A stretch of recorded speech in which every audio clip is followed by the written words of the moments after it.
Evening and welcome to Chickasaw Bricktown Ballpark here in downtown Oklahoma City as Oklahoma City Dodgers baseball is on the air here on Your View on Cox. So glad you could join us once again here on channel 1333 for our home subscribers and 703 for the business subscribers inside here at the Brick as the Dodgers continue their series against the Round Rock Express.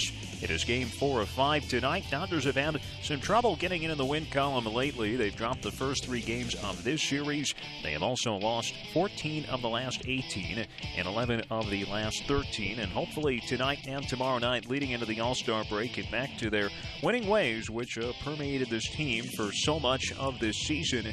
Here in the 2018 season, they once had a 6-game lead in first place. They are now a game and a half out of first place as they are trailing the Colorado Springs Sky Sox atop the American Northern Division.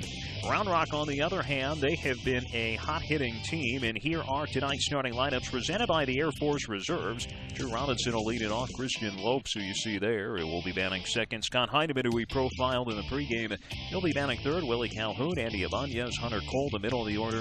Cliff Pennington, Carlos Perez, and Hanser Alberto, who's had a big series here at Chickasaw Bricktown Ballpark, will round out the lineup for the Express tonight. And their starting pitcher will be Adrian Sampson once we reach the bottom of the first inning.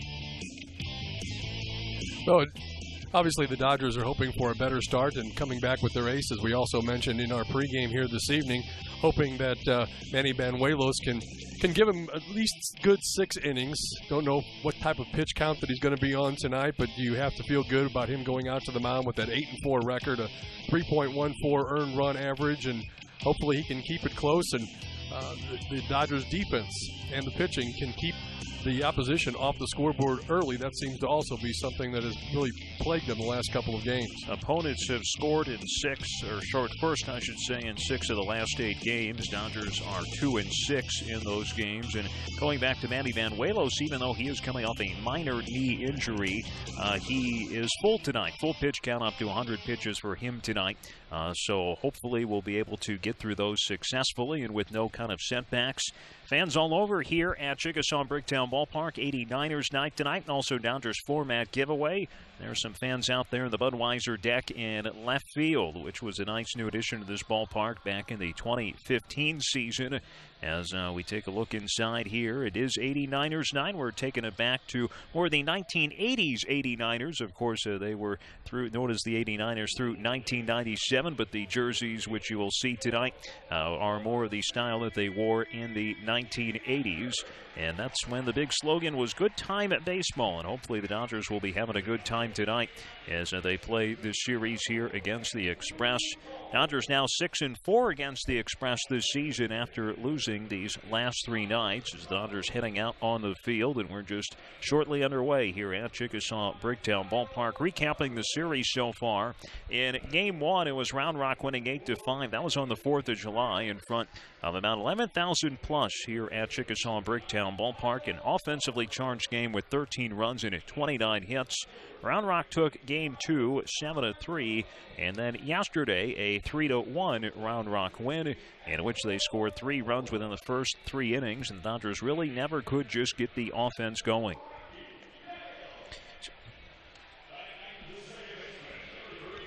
Manny Banuelos, as mentioned, is the starting pitcher tonight. He has been the staff leader this season. He'll make his team leading 15th start and 16th appearance. 8-4 record, a 3.14 ERA, 77 1/3 innings, 29 runs, 27 earned on it, 71 hits, 91 strikeouts against 25 walks, and opponents batting .245.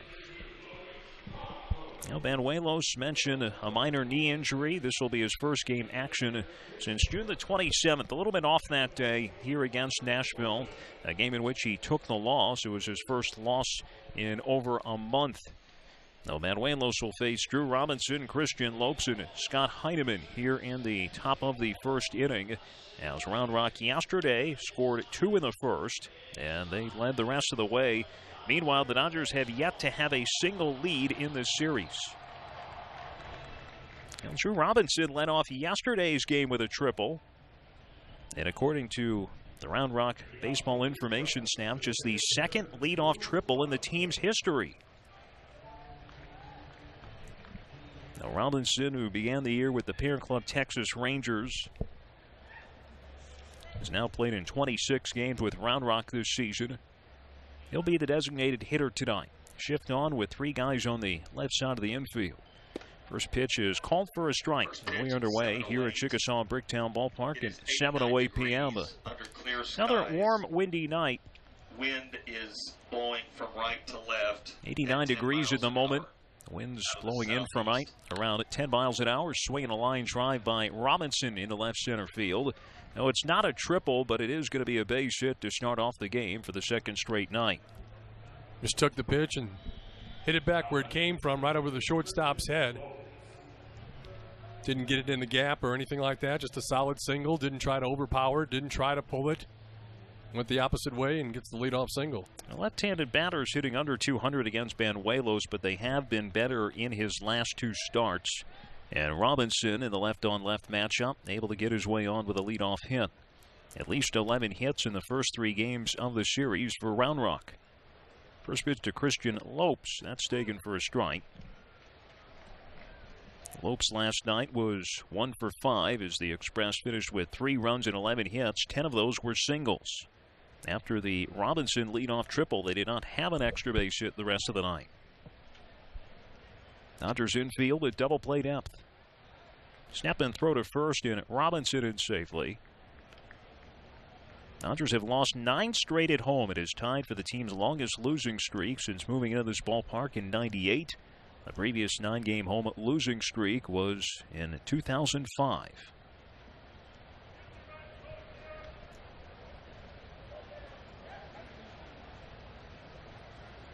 And Banuelos ahead, the 0-1. Misses upstairs, evens up the count. It's the 3rd start Banuelos has made against the Express this season. His first 2 outings, both in April, both 6-inning starts, allowing 1 run.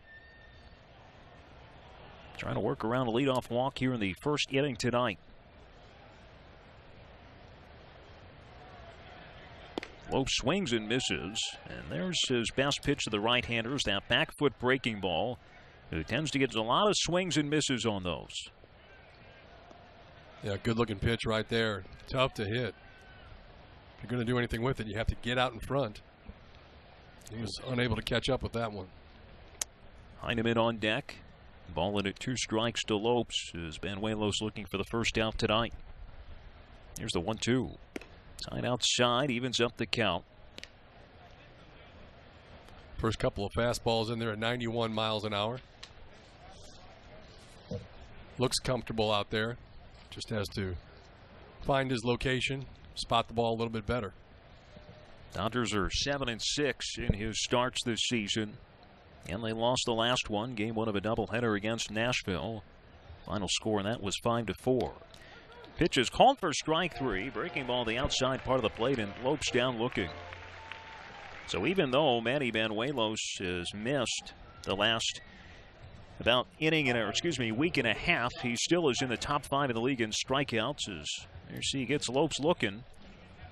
Thought it was a great job by Rocky Gale framing that pitch too, because he almost went out, got that, brought it back in, got the call from the umpire. So got to credit Gale as much on that as Banuelos. All of the advanced metrics which show how catchers receive pitches will tell you Rocky Gale is by far, it's not even close, the best receiver in the Pacific Coast League as he takes the first pitch outside. Scott Heineman at the plate with the man on and 1 out. Heineman batting just a tick under 300 in his time with the Express. 8 homers, 44 RBIs. Currently on an 8-game hitting streak during which he has batted .500. Had 2 hits last night. A throw to first, checking on Robinson, who's safe.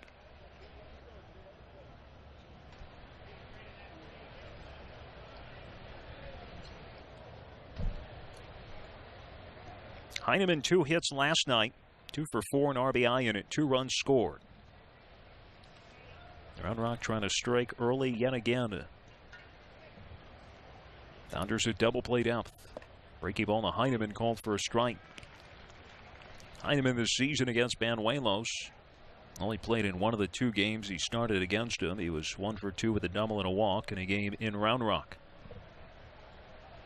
The last meeting between Banuelos and the Express, April the 17th at Del Diamond in Central Texas. 6 innings, 1 run, 6 hits, a walk in at 7 strikeouts for Banuelos, and an 8-4 Dodgers win. Another throw to first, and Robinson in safely. 3-man umpiring crew tonight. Paul Clemens behind the plate, Nate Tomlinson at first base, Mike Cashopo at third base.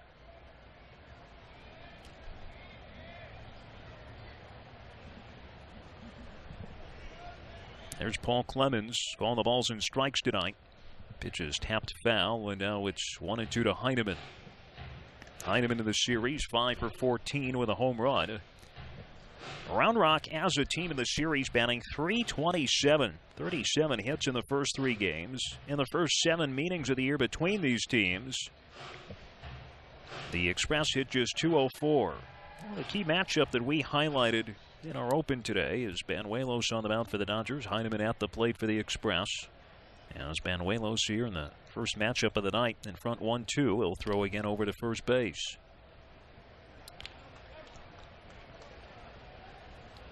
Trying to keep that runner close over there. Make sure he doesn't wander off too far and get a good jump on him.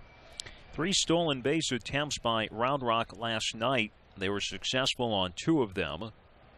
Robinson 3 for 6 in his attempts with the Express. Pitch is weakly hit past a diving Rios and into right field for a base hit.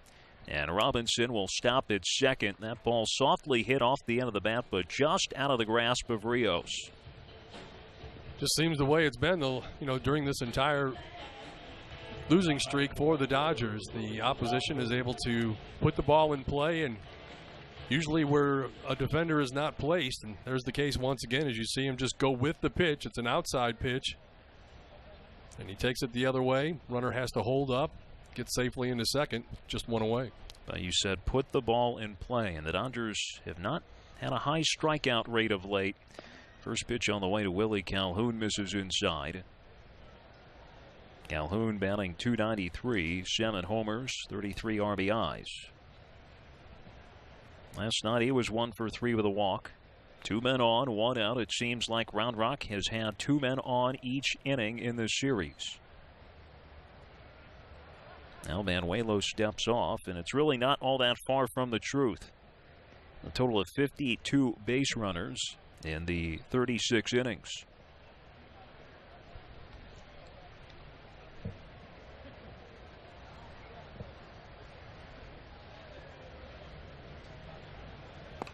Calhoun takes a little bit outside. It's 2-0.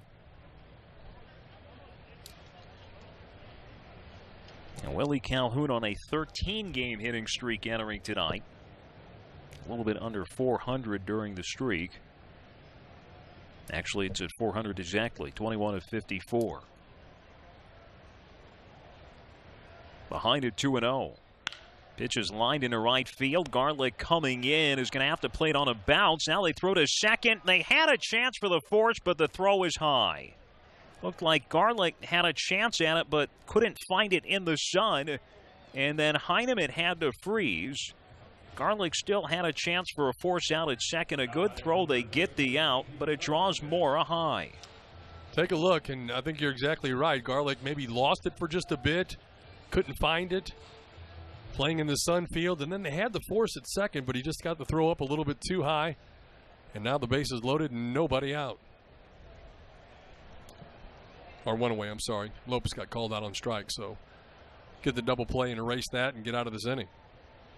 Now a soft single for a base hit. Now a line drive, granted hit hard but right to Garlick. He couldn't pick up in the sun. First pitch to Andy Ibanez as it foul off the left side. The Dodgers desperately need a 0 from Banuelos here in the top of the first inning. Andy Ibanez hitting .288. Did not play yesterday. Or excuse me, yes he did. He was 1 for 3 and had a couple RBIs. 0-1. Breaking ball lined into left field, another base hit. 1 run will score. Heineman held at third. 4 hits within 5 batters. Or excuse me, 3 hits within 4 batters, and now it's a 1-0 lead already. Base is still loaded. And you can see that Banuelos really isn't fooling anybody, Alex. They've all hit the ball on the nose. Now some to varying degrees on how hard they actually stung it. Probably the one that was dropped just in front of Garlick was the hardest hit ball of the night. But they're making good contact here early. Still loaded for Cole, who's hitting .290. Played in 23 games with Round Rock after coming up from AA Frisco. First pitch fastball's outside. And now Gale wants to talk. Now this inning started with a single by Robinson. After a strikeout, Heineman had a soft liner past a diving Rios at first. Then Calhoun, the line drive in a right that it looked like Garlick lost in the sun before the solid single left by Ibanez. Again, the Express score first. It is now 7 of the last 9 games. The Dodgers' opponent has scored first. And the previous 33 times the opponent has scored first, this team is just 7 and 26.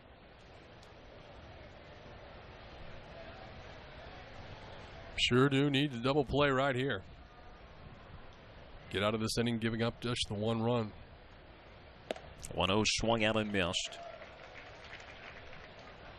Colden in play yesterday, a 3-hit night on Thursday with a double and an RBI. 4 for 9 in his first 2 games of the series.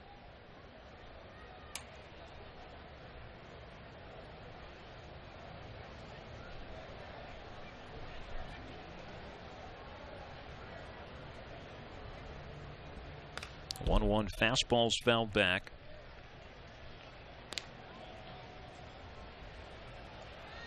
And this is a Dodgers team that won 15 straight at home at one point. They have lost 9 straight entering tonight here at Chickasaw Bricktown Ballpark. And it has been a struggle everywhere of late. 4 and 14 the last 18 games. 1-2 fouled back. Cole came to the Express and the Rangers this offseason in a trade from the Giants. He put up really mediocre numbers throughout his career, but this year between Round Rock and AA Frisco, a .317 average with 14 home runs. You know he's got to be looking for that back foot curveball that you called and talked about earlier.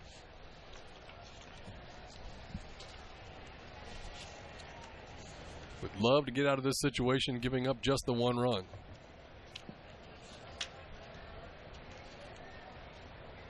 The 1-2. Swing and a miss. He got him on the breaking ball for strike 3.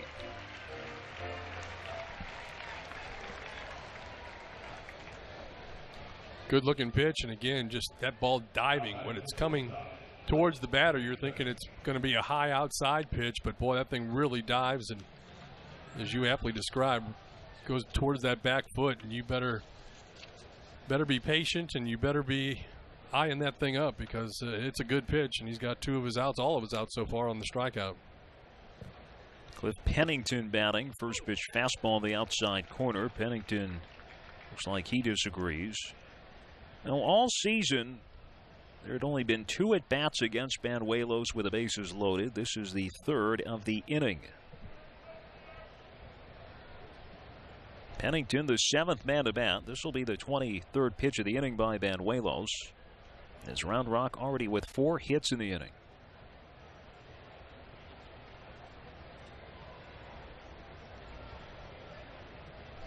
Early run support for Round Rock starter Adrian Sampson. Breaking ball popped up right side. Rios back. Peter back. Garlick in. Nobody gets it. 2-run score. Heineman and Calhoun cross the plate on the bloop single. It is just another hit that finds a way to get down for Round Rock. And they're in front 3-0 in the first. That is unbelievable. I mean, everything that they throw up there. I mean, he obviously had the batter fooled. He didn't get much on it, but got just enough to get it out of the infield in front of the right fielder. There's nothing you can do on that play. It's just unlucky. Runners at the corners for Carlos Perez. A 5-hit inning. Swings and pops this one up. Looks playable. Rios got a late jump near the tarp, and Jake Peter comes over and makes an underhanded catch. Wow. That bails the Dodgers out of this inning, as it looked like Rios was going to miss it, and Peter somehow able to make the grab to end the first, but not before Round Rock with another crooked number on the board. Well, had it not been for Peter's great play, it could have been worse. The Dodgers down 3-0. This is OKC Dodgers baseball on Your View on Cox. Here at Chickasaw Bricktown Ballpark on a warm Saturday evening in July. As this one not off to a good start again, as the Dodgers down 3-0. Here's the Dodgers starting lineup presented by the Air Force Reserves. Andrew Tolles will look to get it started. Connor Joe, Kyle Garlick due up here in the first. Edwin Rios will bat fourth. Kyle Farmer fifth. Travis Tyrone is sixth. Angelo Mora batting seventh. Rocky Gale batting eighth. And Jake Peter batting ninth.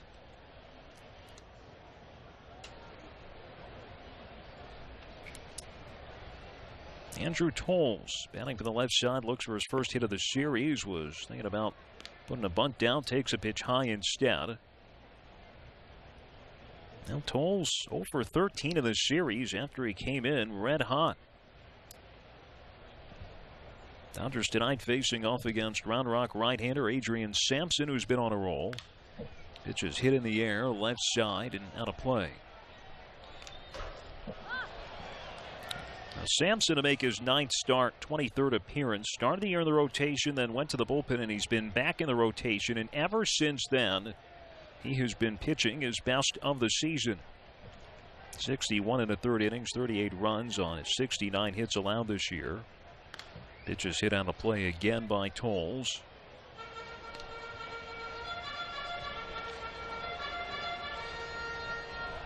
Tolles last night 0 for 4.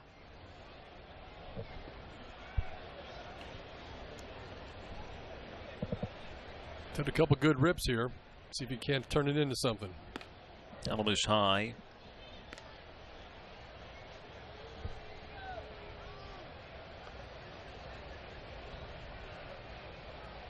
Third time Sampson has faced off against the Dodgers this season. Both of his previous appearances in April. Tolles spoils off another one. Now Sampson, since moving back to the starting rotation in mid-June, he's made 4 starts. He's allowed just 6 run total, 5 earned in 23 and a third innings. Opponents batting 185 during that time. 2-2 ground to the right side. Lopes a few steps to his right, will pick it up and throw to first for the first down. Outfield left to right is Willie Calhoun, Scott Heineman, and Hunter Cole. Andy Ibanez at third. Cliff Pennington the shortstop. Christian Lopes, who just made the play at second base. First baseman Hanser Alberto, and Carlos Perez is catching.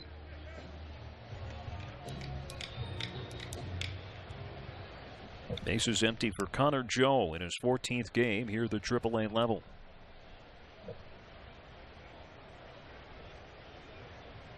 Sampson's first pitch is taken inside. Joe drove in the Dodgers' only run last night with a triple off the center field wall. That was in the 8th inning.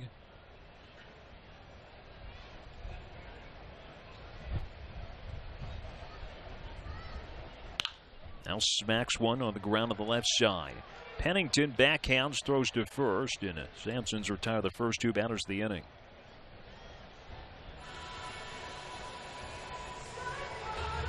Pretty tough grounder. Nice play by the shortstop. The range over.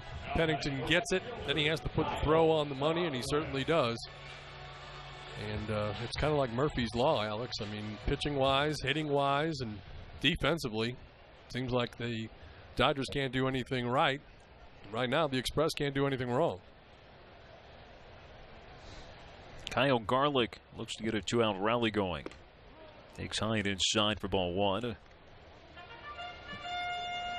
Garlick's had a nice series, 5 for 8 with a home run and a total of 3 extra base hits. Last night, 2 for 4 the double. Dodgers were limited to just 6 hits yesterday in the 3-1 loss. Garlick swings. It's another line drive into left field. He's got another hit. I'm the eternal optimist. Here we go. That's where it all turns around, right there. Stayed with it. Kept his head down and stung the ball into left field and gets a solid single into left.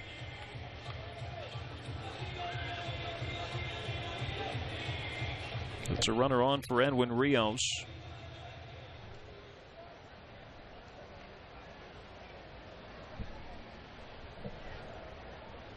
And Rios with a recent surge, 6 for 10 in his last 4 games. First pitch hits it out of play behind the plate. Last night, 1 for 3 with a double.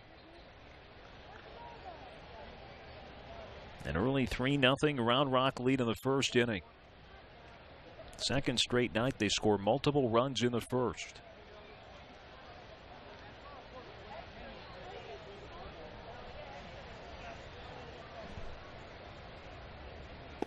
Rios out in front of a changeup for strike 2.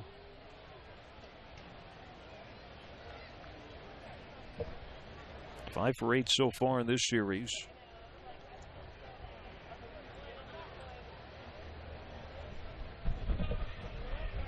Shortstop Pennington will shade him towards the middle.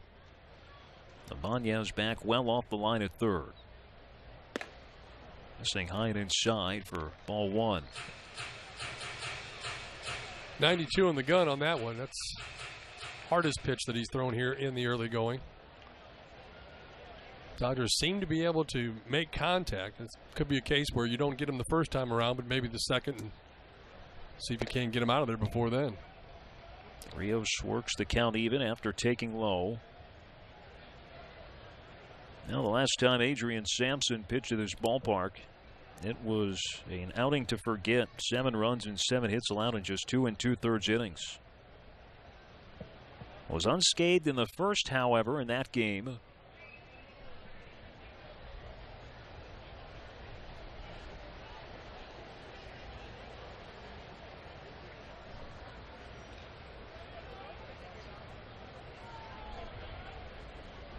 Two to Rios, hit well into center field. Heineman back to his left will make the catch.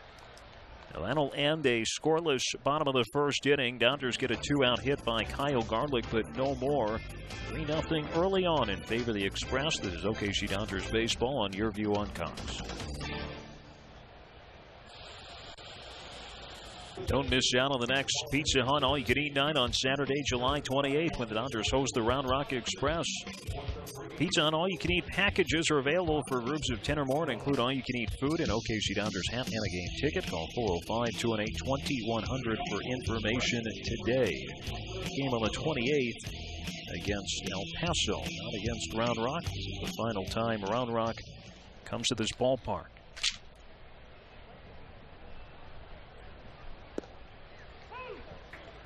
Now Banuelos gives up 3 in the first. Again, some his fault and some not.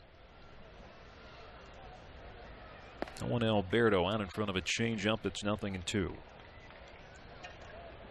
Alberto, a 7-game hitting streak entering tonight. Made a living here at Chickasaw Bricktown Ballpark, 7 for 12 of the series. Takes the pitch outside for ball 1. Last night, 2 for 4.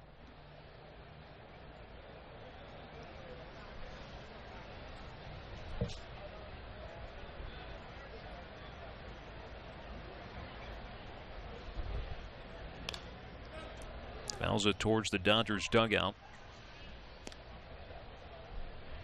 Alberto during this 7-game hitting streak, 12 for 26. Earlier in the series, he homered. That was his first home run since April the 9th. There was nothing lucky about that home run as the pitch is fouled off the left side again. Just getting a piece of that good breaking ball. See if Banuelos continues to throw that. He has 2 strikeouts on that pitch. One on the outside, one on the inside part of the plate. Fouls off a changeup. As Alberto battling Banuelos here through 24 pitches in the first inning.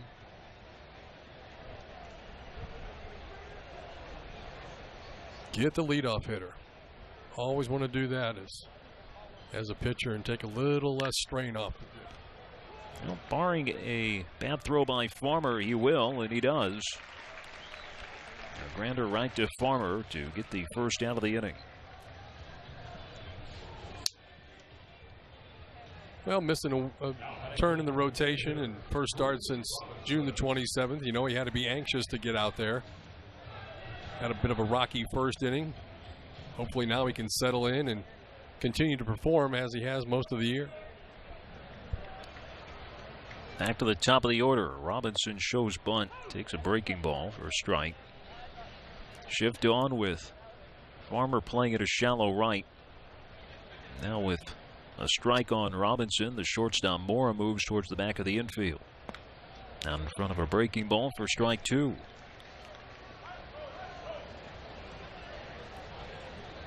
Sometimes pitchers will get cute and try to get the batter guessing. I don't know why you don't throw anything but that breaking ball, especially to left-handers. That went fastball and missed outside. Just challenged him out there. Wanted to show it to him.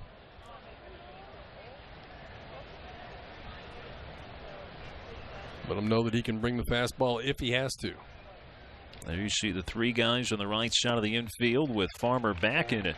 He gets him an off-speed pitch for strike 3. Third strikeout by Banuelos. 77 miles an hour. You know, you can talk about fastball changeup, and you know some guys changeup still not a lot slower than what their fastball is. But when you talk about a differential of 91 to 77 or 14 miles an hour, that's a pretty big difference. That's a good-looking pitch that Banuelos possesses.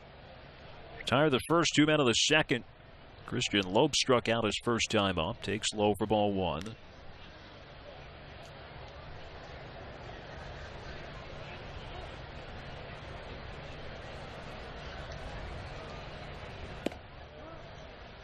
One-oh's a little bit outside as well.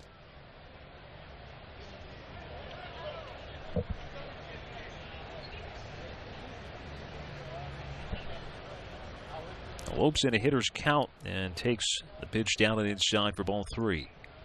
Some of the folks tuning in might be wondering, what are those jerseys that they're wearing here tonight? 89er throwback night tonight here at the Bricktown Ballpark.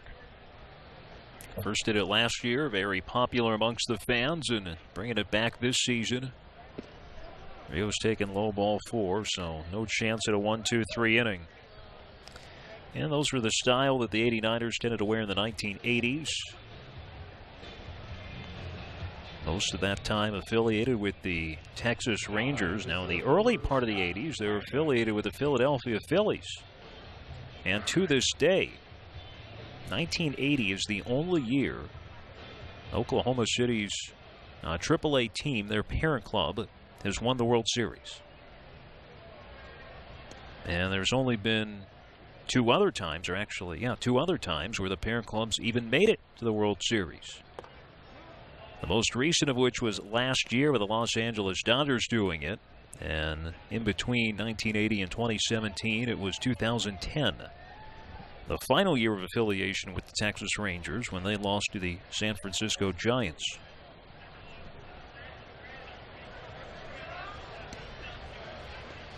Throw checking on Loeb, season safely.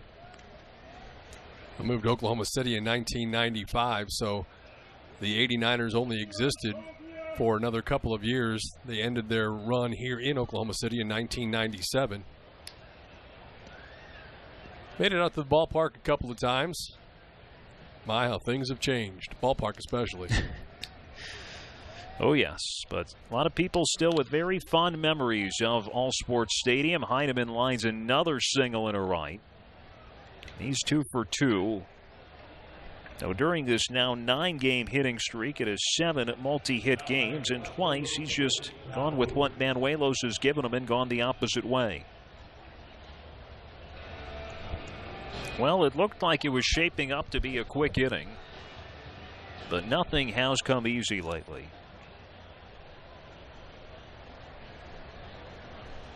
Six hits now for Round Rock, and I'm going to say one of them was hit, you know, fairly well, the one that dropped down in front of Garlick. The other ones, you know, sometimes it looks like you're hitting it with a wet newspaper, but if it falls in, They still scored as a single.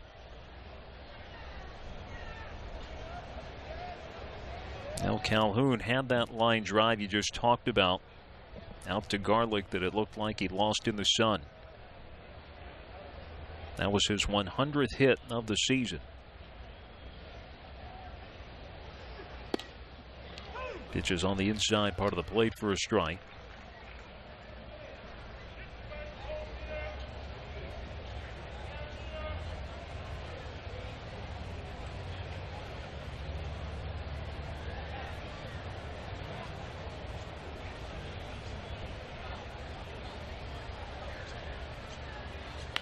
Calhoun sends one in the air, left side towards the sidewall. Tyrone will chase, but it's out of play.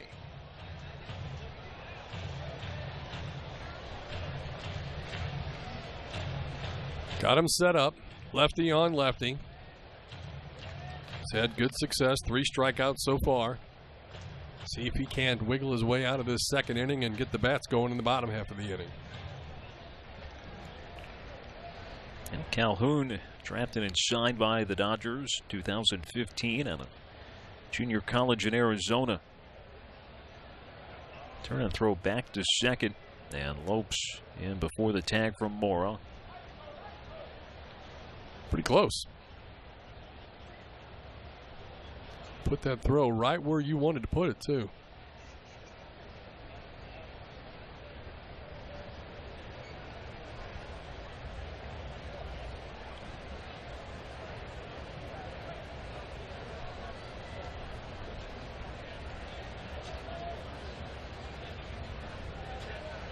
Throws back again, and this time they got him.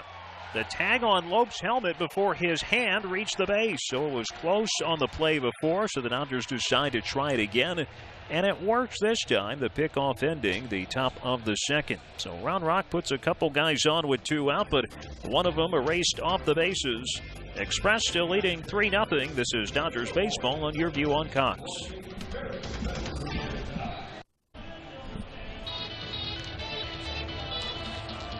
Welcome back to Chickasaw Bricktown Ballpark as the Dodgers and the Round Rock Express continue their series here.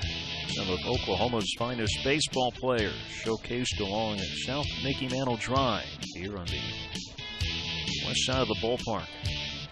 Dodgers have 4 All-Stars selected to the AAA All-Star game coming up in just a few days out in Columbus, Ohio. Kyle Farmer takes the first pitch high with the Dodgers down 3-0 in the second inning.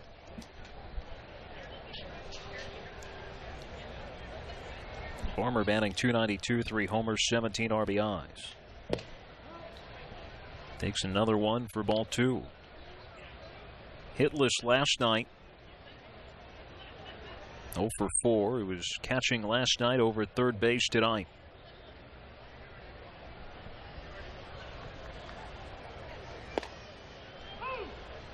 Now Sampson there with strike 1. Sampson coming off 7 strong innings against Colorado Springs. Season high 7 innings, allowed 1 run, 6 hits, a walk, and 2 strikeouts. Breaking ball swung out of missed for strike 2.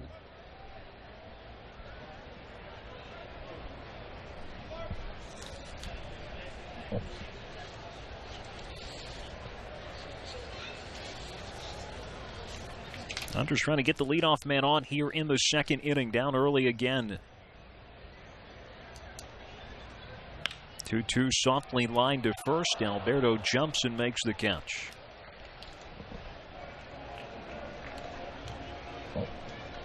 Well, what do you say? If it's the Express that hits that ball, it goes over the first baseman head, ends up in the corner, and they get 2 bases out of it. Just got to play through it and keep plugging, guys. One away for Travis Tyrone.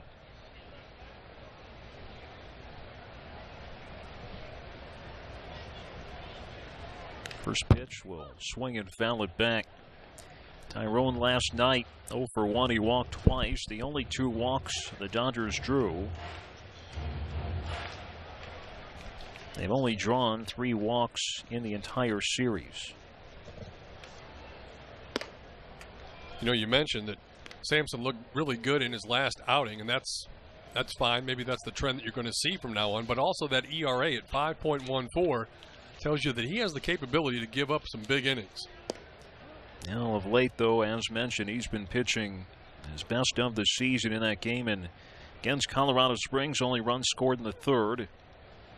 Sky Sox were 1 for 8 with runners on, 0 for 6 with men in scoring position. Started off the game by retiring the first 6. Tyrone hits one in the air to right field, right in the direction of Cole, who will go over towards his left to make the catch.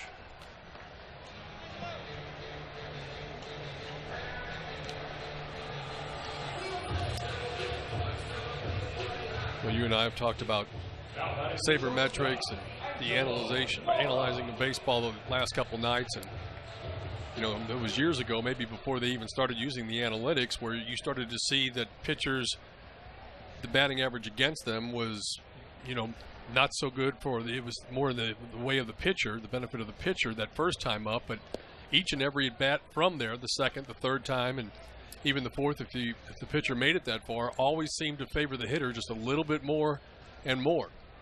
And that's what the Dodgers are hoping for this evening, that they can get a good look at them and then zero in and start driving the ball and finding some gaps and finding some holes.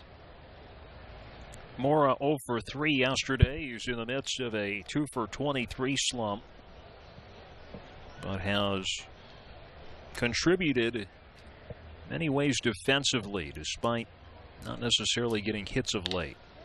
Grounds one towards first. A diving stop by Alberto. He'll toss to Sampson at plenty of time. And the Dodgers down in order here in the second inning. First 2 innings going the way of the Express, as it has all series. It's still 3-0. This is OKC Dodgers baseball on Your View on Cox.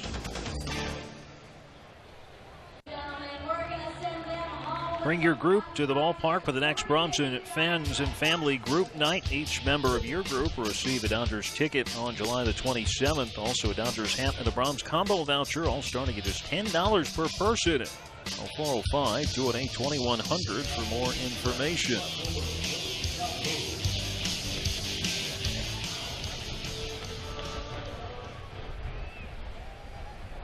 Now Calhoun will lead off the third. He was at the plate when Lopes was picked off to end the second.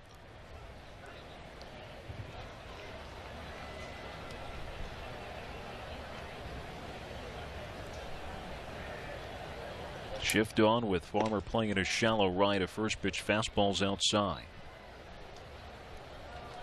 Calhoun, Ibanez, and Cole up here in the third. 44 pitches in the first 2 innings needed by Banuelos. Breaks his bat, hits one softly over the head of Mora into left field.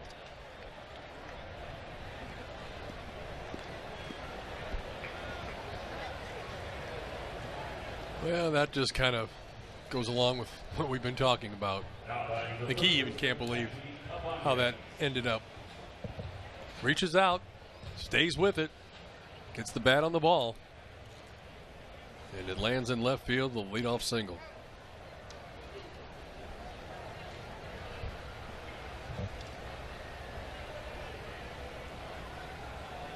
Andy Ibanez swings to the first pitch and hits into the seats, foul. Ibanez, an RBI single his first time up.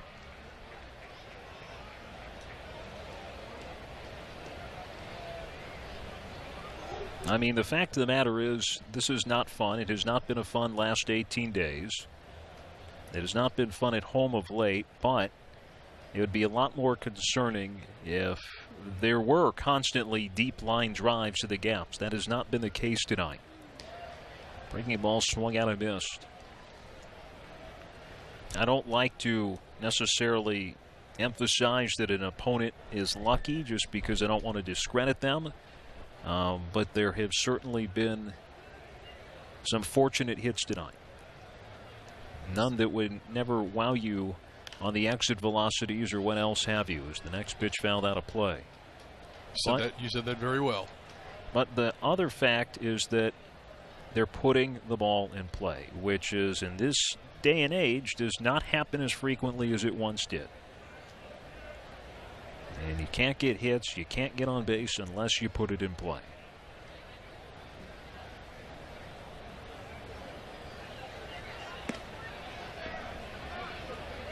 Gale able to scoop that one on the short hop.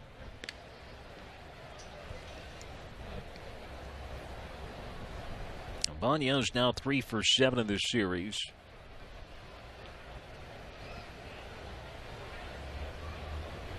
And trust me, there were some times earlier this year when the bounces were in favor of the Dodgers. Got Banya's to chase high, and he knew he made a mistake there. That's the 4th strikeout by Banuelos. Looked like he was looking for that big curveball, Alex, and didn't get it, but had already committed the swing. Yeah, just a changeup that stayed up near the letters.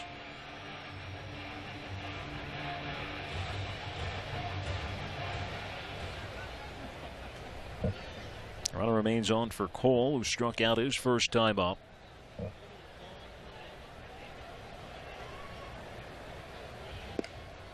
Swings through a breaking ball for strike 1. 4 strikeouts in 2 1/3 innings. But too many of those 1Bs on my scoreboard, on my scorecard here in front of me. Well, Banuelos did enter today, 2nd highest strikeout per 9 innings rate among the league's starting pitchers.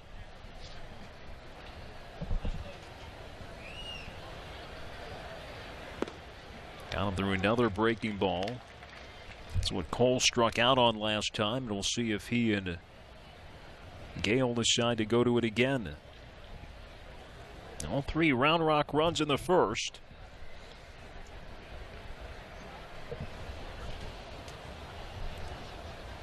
It's really about the last month and a half giving up early runs has been a troubling trend for the pitching staff. They decide to change it up, change speeds, go with a fastball, and Cole cuts through it. He's down on 3 pitches. That's why Rocky Gale and Manny Banuelos are down there, and I'm up here.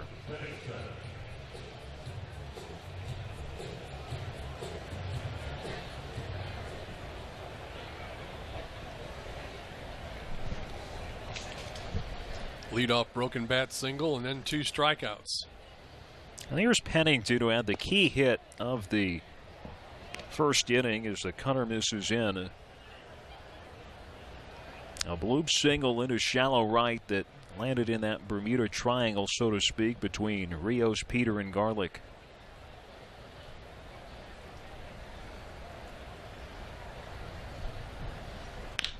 Now he weakly taps one on the ground to the left side. Picked up by Moore. The throw to first true. That'll end the inning. So after the broken bat leadoff single, a couple of strikeouts and a ground out for Banuelos. Round Rock still down, or still in front 3-0. Gale and the Dodgers looking to get it going at the plate. This is OKC Dodgers baseball, and your view on Cox. Dodgers down 3-0 as we get ready to start the bottom of the 3rd inning at Chickasaw Bricktown Ballpark. Here on 89ers night. Rocky Gale will lead things off for the Dodgers. 4 AAA All-Stars, and for Gale, the first All-Star selection of any kind here in his 9th year of professional baseball. Batting over 300, the PCL's top catcher in caught stealing percentage. We mentioned also the work he does behind the plate at framing and receiving pitches. Takes the first pitch from Sampson inside. He didn't play yesterday, 0 for 4 on Thursday night, after he started off the series with a 4-hit game.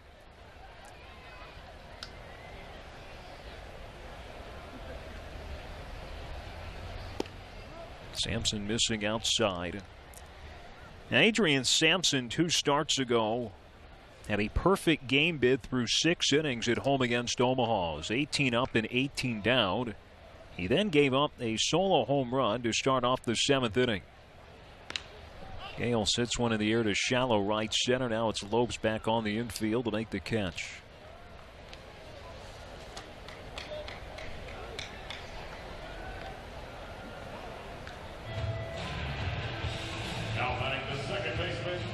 One away for Jake Peter. It's the 2nd start of the series for Peter.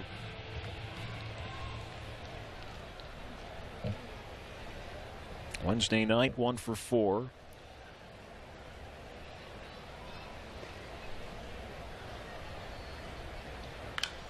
It's the first one out of play to the left side. Now, Sampson, we mentioned, not only had that perfect game bid broken up, he then retired the next man for the first out, then he gave up a single. He left, and after he left, Omaha hit a 2-run homer.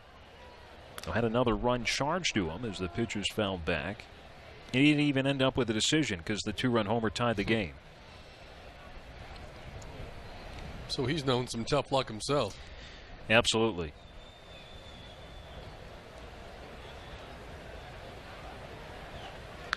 Peter hits one into right field. Cole drifting about 7 steps to the left. He'll make the catch for the second out. Now batting the center fielder, Andrew. Oh. One time through the order, Dodgers held to just 1 hit.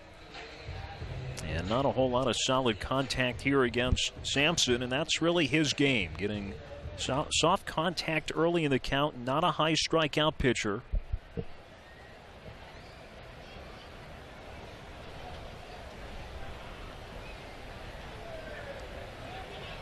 Toll's looking to break through here for the first time of the series. Fastball's inside. Sampson's only faced 1 over the minimum to this point. Lone base hit, the one by Garlick into left field back in the first. Brings through a changeup for a strike. Now Sampson, when he pitched here earlier this season, again just 2 2/3 innings in which he gave up 7 runs. It was a disastrous 3rd inning for Sampson in Round Rock as the pitches hit out of play at the left side. The Dodgers ended up with 9 runs in that inning. Sampson left in the middle of it. Next time he faced the Dodgers, though, in Round Rock, pitched pretty well in a no decision. 6 innings, 4 runs, 3 earned on 6 hits, a walk and 3 strikeouts. Was on the hook for the loss, but Round Rock had a late comeback in that one. It's inside to Tolles for ball 2. Sampson's 26 years old, from the Seattle area. The Rangers, the 3rd organization of his pro career, originally signed by the Pirates. Pitch is grounded foul, then went from Pittsburgh to Seattle and made his major league debut in 2016. He was scheduled for his next start, and while in the bullpen warming up for his start, he hurt his elbow, missed the rest of the year, and to have surgery to repair a torn flexor tendon in his right elbow. Missed most of last season as well because of that. Pitch is grounded towards the middle. Pennington to his left quickly throws on the move over to first. And Pennington with a slick play will conclude a 1-2-3 inning. Now Sampson's retired 9 of 10 to start off tonight. The Express leading 3-0. This is Dodgers baseball on your view on Cox. Celebración Cielo Azul returns to Chickasaw Bricktown Ballpark July the 27th through the 30th. Specialty weekend includes post-game fireworks on Friday, July 27th, presented by Supermercados Morelos, and a Chaparral Energy Family Sunday on July the 29th. Find out more and purchase your tickets at CieloAzulOKC.com or call 405-218-2150. Manny Manuelos has 5 strikeouts in 3 innings. Entered tonight the 4th-ranked pitcher in strikeouts in the PCL, and he's done it in a variety of different ways, both with the fastball, changeup, and the curveball tonight. Carlos Perez took the first pitch for ball 1. Now takes a change down and away for ball 2. Perez continuing a rehab assignment. That right ankle injury sustained with the Texas Rangers. This is 7th game between AA Frisco and here with the Express.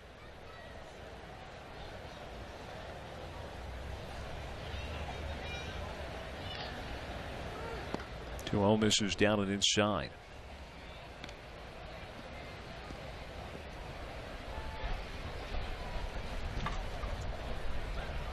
Manuelos behind at 3-0. Now miss low for ball 4. It's a 4-pitch walk. His second walk tonight. Pitch count all the way up to 60 already. averaging 20 an inning, tells you he might be in for, we hope, a 5-inning start. Get out of this inning and pitch another inning. Don't see him going much beyond that, do you? And he's going to be capped at 100 pitches tonight at most.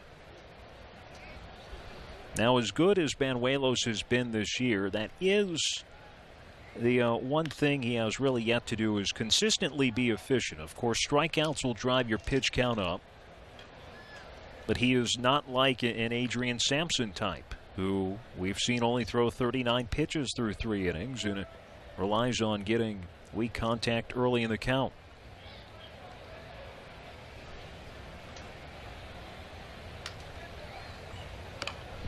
Alberto taps one off the end of the bat, went fishing downstairs and rolls it foul. He was fooled on that one.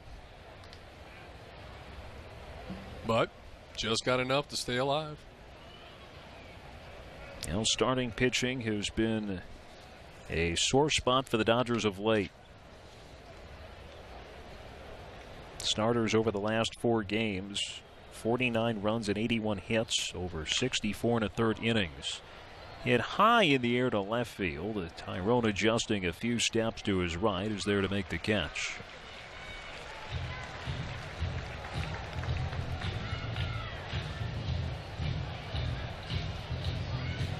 Alberto, who had been torching the Dodgers in the first 3 games of the series, is 0 for 2 so far tonight.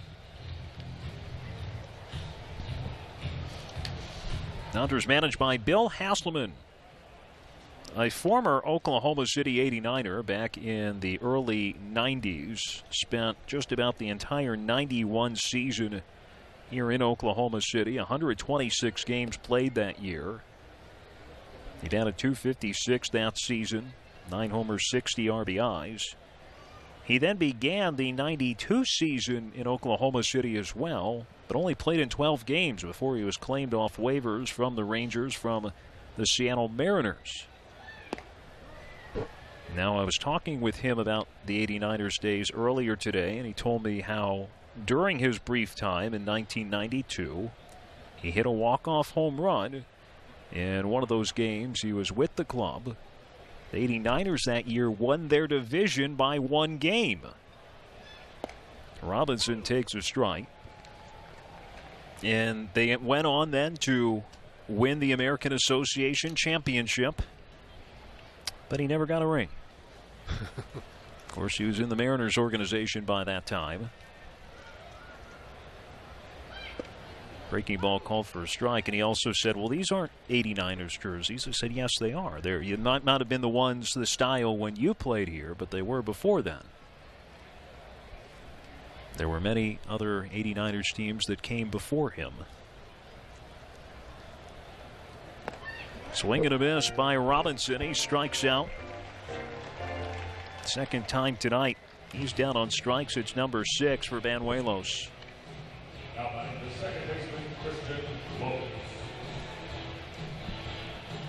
Take a look again at the pitch, and again, that's diving down, and you just can see where left-handers must have a really, really hard time against Banuelos.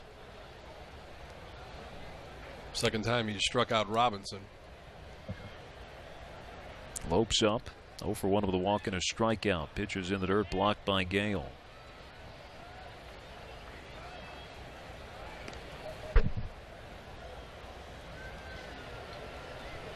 Lopes struck out of the first, went down looking at that highlight package we had at the beginning of this inning. Really, again, emphasized to me, Rocky Gale stole that strikeout. There's a quick throw to first base, but Perez in safely. Now, when he got another look at it, I mean, that pitch probably was outside, but Gale was able to make it look like a strike.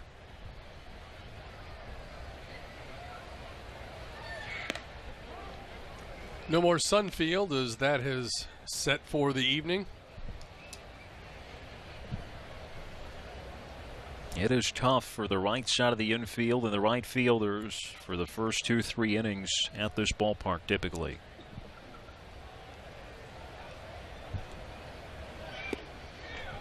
Now out in front of a changeup that time. It is not as bad, though, as what is like on the left side of the field at the beginning of the games in Colorado Springs, where I've seen routine ground balls, maybe high two hoppers, get lost in the sun. Lopes taking away for ball 3.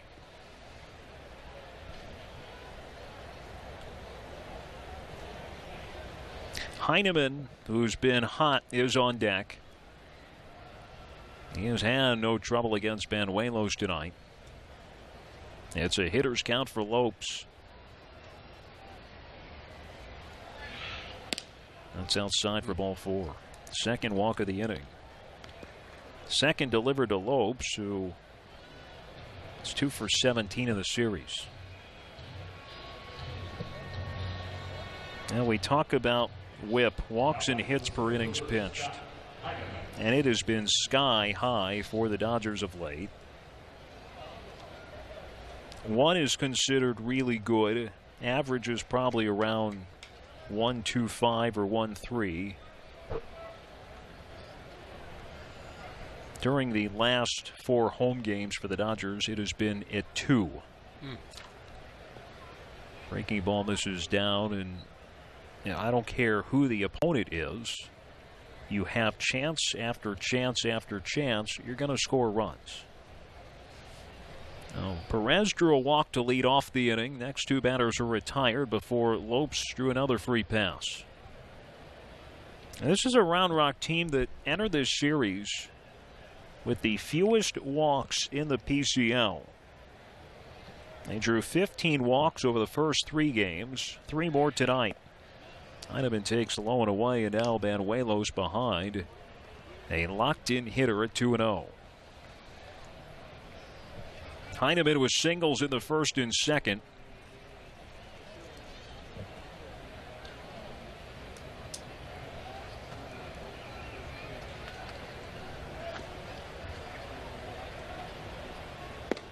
To a fastball a little bit down.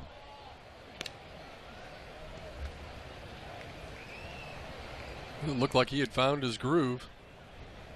Allowed the last 2 leadoff hitters in each inning to get on base, but then set him down in order after that in the previous inning. Got the next 2 before walking the 4th batter in this inning. Wouldn't be surprised if Heineman's got a green light. He doesn't need to use it as he takes outside. And 3 walks in the inning have loaded the bases.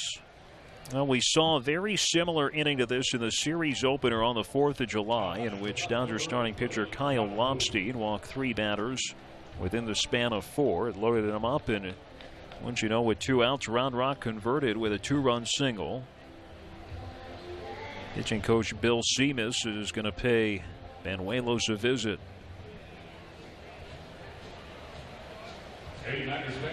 And one of the relievers in the bullpen has kind of gotten to his feet and doing some stretching. Tells you that, they're going to keep an eye on this. Hopefully he can get out of this situation. But if not, they're looking at other possibilities as the umpire goes out and says, okay, boys, move this along.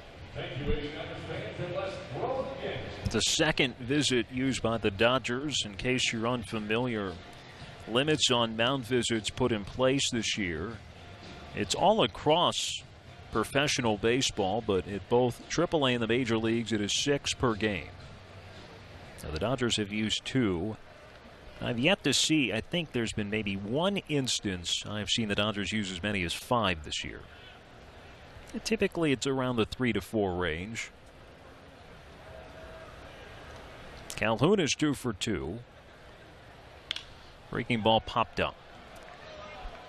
Mora into shallow center, comes back on the infield and makes the catch. So after back-to-back walks, Calhoun goes after the first pitch and pops out.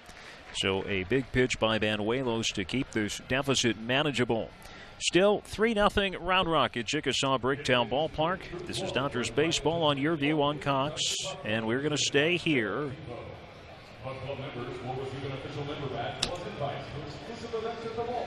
As Adrian Sampson talking things over with Carlos Perez, at least early on. They've certainly been on the same page tonight. You also remember that Perez hasn't really been with Round Rock, so of course they're working for the first time this season.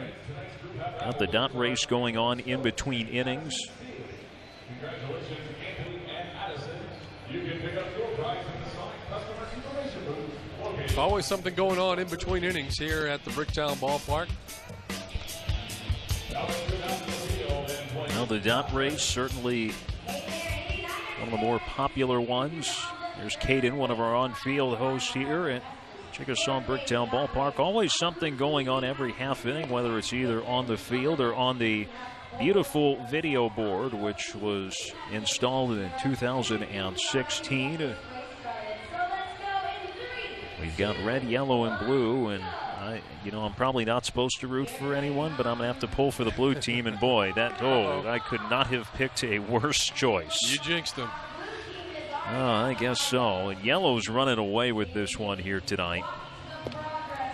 They look like they've done this before. Yeah. Somehow. It might not exactly have been at this ballpark, but they've been in like a three-legged race of some kind.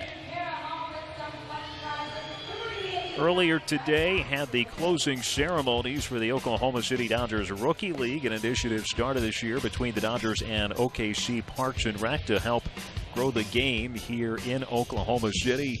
And participation more than doubled this year between last year and this season. And talking to some of the folks with OKC Parks and Rec, there became even more interest in the middle of the season, so really looking forward to next year.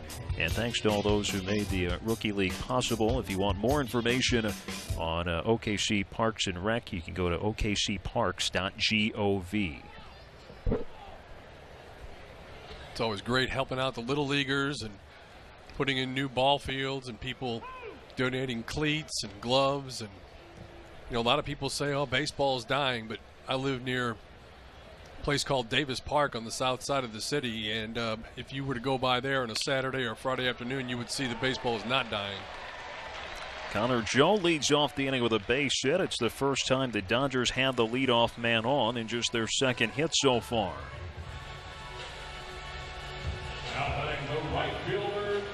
All three runs by the Express in the first, including a 2-out, 2-run flare with the bases loaded. It turned what looked like Manny Banuelos was going to escape with minimal damage. Unfortunately, ended up at a crooked number instead. Joe back in safely. Now Kyle Garlick has the Dodgers' other hit tonight. And has seemingly been line drive after line drive to left field off his bat in the series. Takes the first pitch for a strike.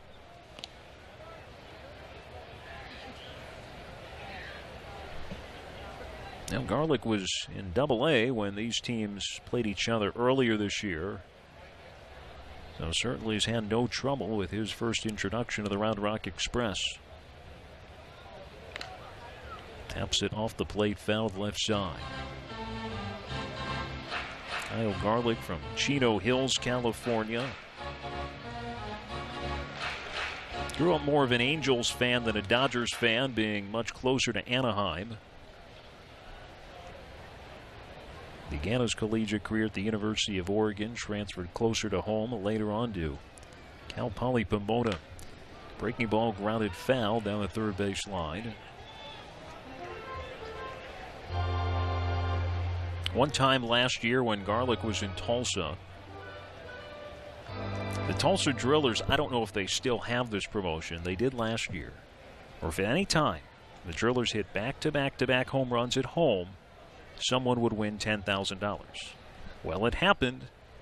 Garlick was, I believe, the middle one. And I asked him, so did you get a small cut? As the pitch misses high, he said no. And I said, well, did they at least treat you guys to dinner or something? Last year, we were in Des Moines, and the Iowa Cubs turned a triple play, and they had a promotion where a fan won $8,000 because of that.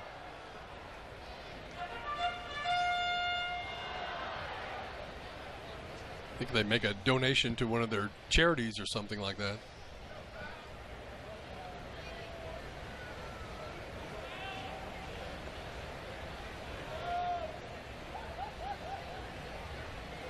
One of the longer at-bats against Sampson tonight.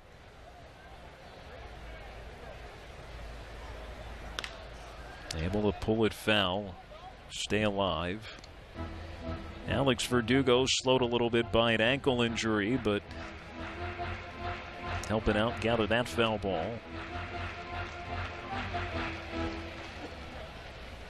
I commented to you, he's an all-star, and I've worked, this is the third game with you now, and I've yet to see Verdugo in the lineup. Well, certainly a big bat when you don't have him in there. League's leading hitter. Garlick with a big rip, fouls one off.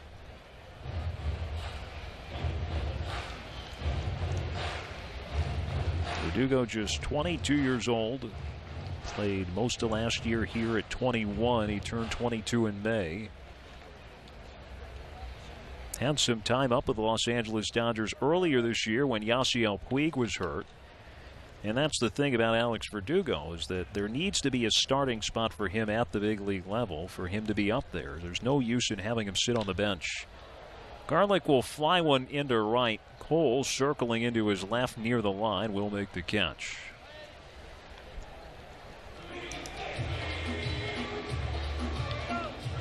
Yeah, that's a great point that you make there, that you have somebody like that that is that young and still developing. You don't want him wasting time where he's only getting, 10 bats, per week or something like that. So that's a point well taken, is that it's got to be a starting position. You want somebody like that that's regarded that highly in your organization to not ride the bench. He needs to be in there and getting as many reps as possible. And if it's not going to be at the major league level, then certainly, you need him playing at your AAA level. Rios with a fly ball to left. Calhoun tracking it towards the line and in foul territory, able to make the catch. Well, Joe wanted to draw a throw to first, and then he almost got doubled off as a result. I think he was just trying to draw a throw into second, maybe to see if Round Rock would make a mistake, and he was the one who almost made the mistake. Now, Edwin Rios, I've got the same kind of face you've got, my friend, over these last few days. It's only 3 straight losses overall. The Dodgers did win on Monday, but I got to tell you, it feels like that was about a year ago. 4-14 the last 18, 2-11 the last 13, 1-5 the last 6. It is just so bizarre. A team that won 15 straight at home earlier this year is now lost 9 straight and are down, in danger of losing a 10th straight at home.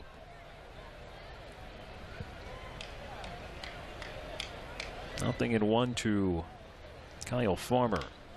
Pops it up near the Round Rock dugout. Got to get out of play. To further your thought there, too, and then you find it also unusual that Round Rock has played really a lot better. I think it's a difference of 6 or 7 games on the road than they do at home. They've currently won 6 straight on the road. It is their longest road winning streak since 2014. And overall, they're 23-19 on the road. They hit better, they pitch better on the road. And I find that interesting because, their home ballpark, Dell Diamond, it's a very neutral park. They get great fans each game. Joe takes off, but the pitch fouled away. But there are a lot of things in this game that if you were able to explain them, then you'd be able to implement that answer.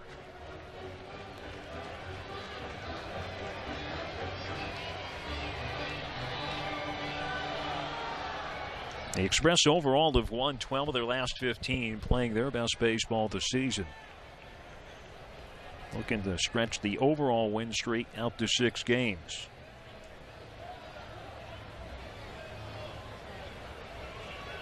Oh, 2 to Farmer. Joe goes again. The pitch is hit well. Deep left field towards the Budweiser deck, and it's gone. Kyle Farmer down 0-2. Smacks his 4th home run of the season. And that'll certainly put a charge into this Dodger dugout in desperately need of a hit like that. And the Dodgers within one here in the fourth. Fourth home run of the season came at a great time because everybody had kind of fallen back, and this is going to be the same old routine. There you see, as soon as he hit it, Alex, you knew it was going to be at least off the wall, and it cleared it by a good margin out there by the Budweiser deck. And now the Dodgers right back in it, trailing 3-2. Just their second home run of this series, as the first pitch to Travis Tyrone called for a strike. Tyrone flied out his first time up. Swings through another one. It's 0-2.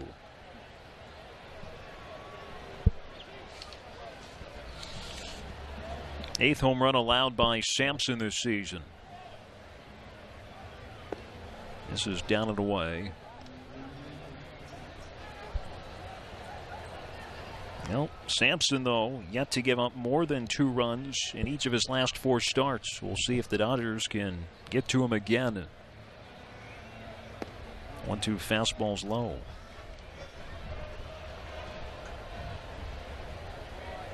The inning started with a single by Joe, flyouts by Garlick and Rios before the home run by Farmer. Now Tyrone's now worked the count full.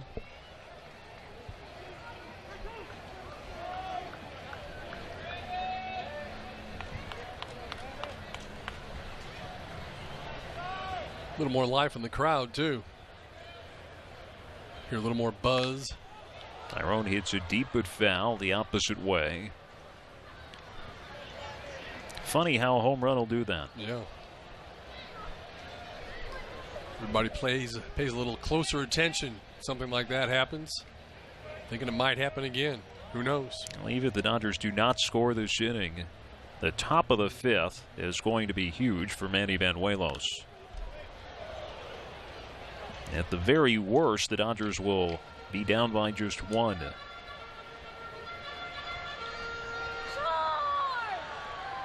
Last night, the Dodgers got down early 3-0. Threatened in the 8th before a base-running blunder, submarine the inning. They did score 1, but never really threatened to tie it.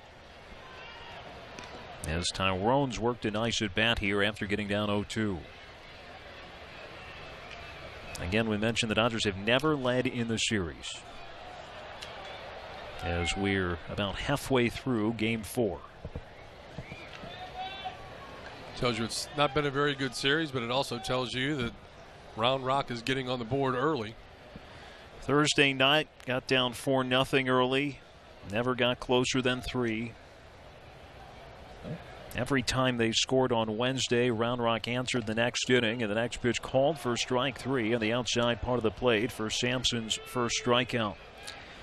So Sampson able to strike out Tyrone to end the 4th, but Kyle Farmer with a big swing out to left field gets the Dodgers on the board, his 4th home run of the season, and the Dodgers are back within 1. It's 3-2 Express here on Dodgers Baseball on Your View on Cox.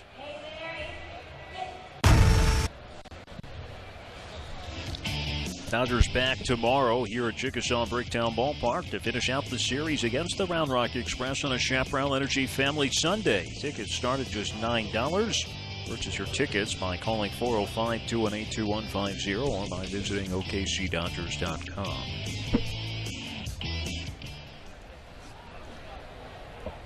Good look at the evening sky. A comfortable night compared to some that we've had recently. Nice little breeze blowing around. Folks enjoying the game a lot more as the Dodgers got the 2-run homer by Farmer, now trail by 1.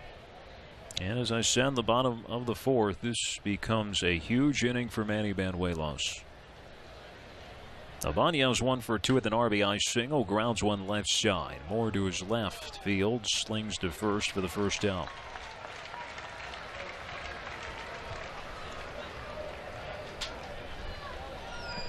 And between Ibanez, who just grounded out, and then Hunter Cole, the batter coming up, they had batted 4 times and struck out 3 times, so those 2 guys at least have not been any trouble. It's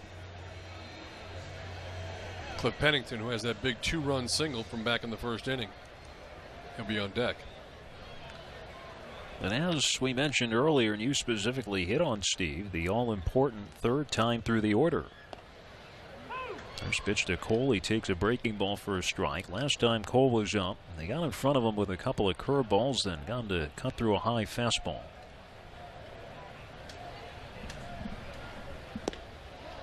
This is away with another off-speed pitch.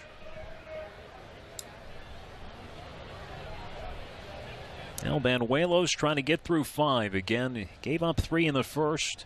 As mentioned, some his own doing, some out of his control.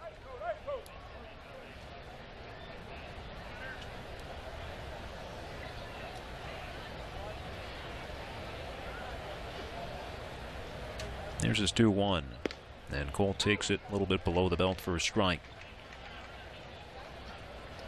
I don't think he was expecting that pitch. Now let's see what he comes with here with a 2-2 count. Yeah, came cutter that time. And now goes breaking ball that misses down and in. A little too much break on that one. Never really in the strike zone. Just watched it float on by.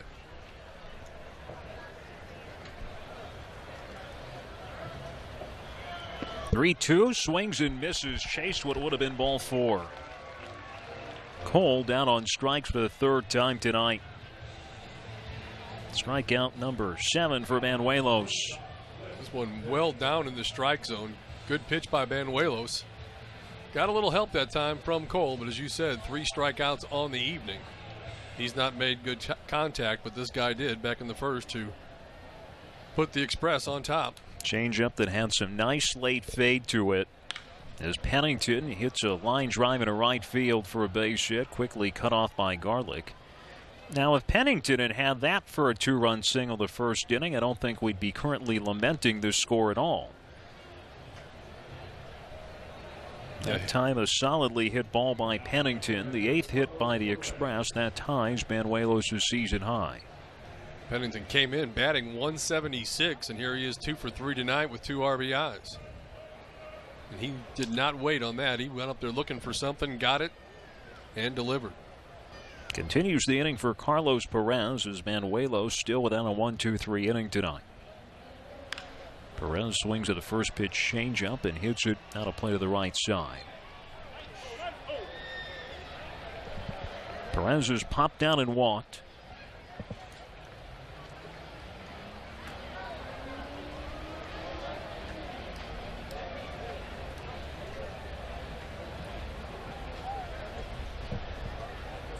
Peter, the second baseman, playing him towards the middle. Dodgers within 1 here in the 5th. Perez takes it for ball 1. Banuelos about to throw his 90th pitch of the evening. It's been a relatively quick inning to this point. Let's see if he can't finish it here.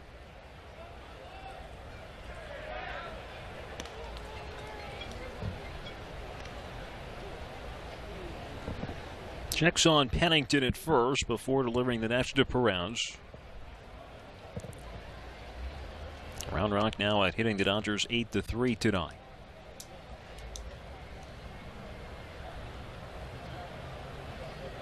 Perez swings, hits one in the air to left field. Tyrone racing back, reaches out, cannot make the catch.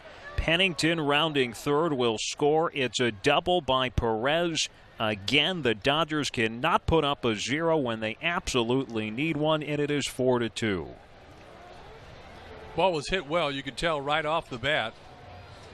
As I was watching that, I really thought that Tyrone had a chance on it. For Perez. Take a look again at the replay. Drifting back on it. He kind of sold me on the fact that it looked like he was going to make the play on the ball, but it got away, and one comes home to score, and now the runner out at second base after the RBI double by Perez.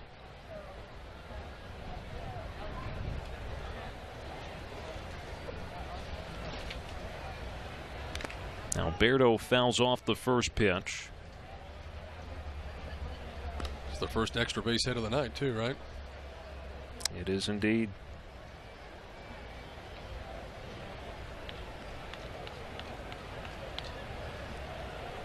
3 of the last 4 innings the Dodgers have scored, Round Rock has scored the next at bat. And he retired the first 2 men relatively quickly.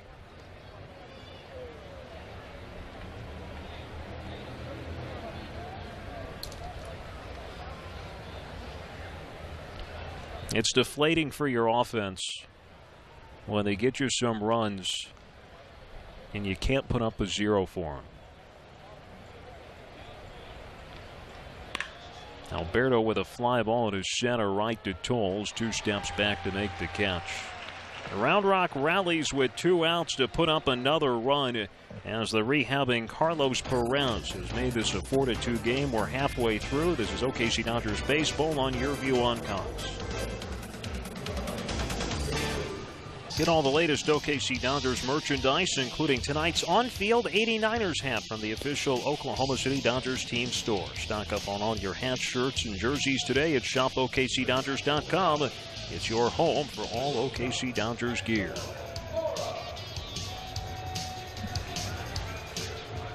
Store also open on South Mickey Mantle Drive. Regular business hours when the team is on the road. Angelo Mora leading off the 5th. Grounded out his first time up. Swings to the first pitch and flies one into deep right center field. Cole and Heineman both back. It is Heineman taking the charge and making the catch at the front of the warning track.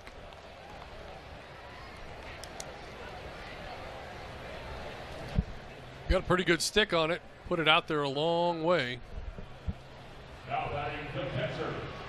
Didn't get on top of it. Plenty of time for the outfielders to converge and get the put out. Base is empty for Gale.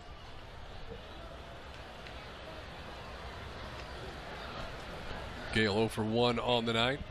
4 homers, 27 RBIs. Zach Neal warming for Oklahoma City. Zach Neal loosening in the Dodgers bullpen.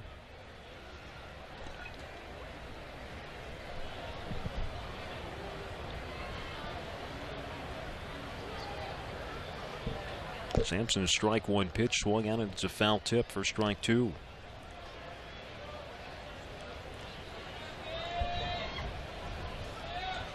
Express has already been through their lineup 3 times tonight. Dodgers looking to try to get these. Well, they will get through their lineup the 2nd time here this evening. That's an uncharacteristic at bat for Gale, who went down on 3 pitches.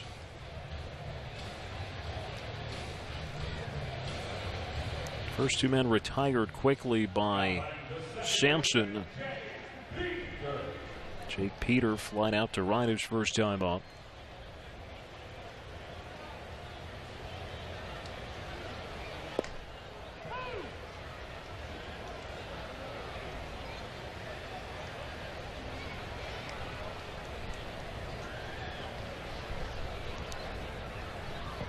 Try to get something with going here with 2 outs in the inning. Swings in, maybe that'll do it. Sharp grounder into center for a base hit. Get you to the top of the order. That's where you got some guys that you hope are going to be able to put some things together even with 2 outs. Andrew Tolles will get the first crack at that to see if they can't keep it going and bring Connor Joe to the plate.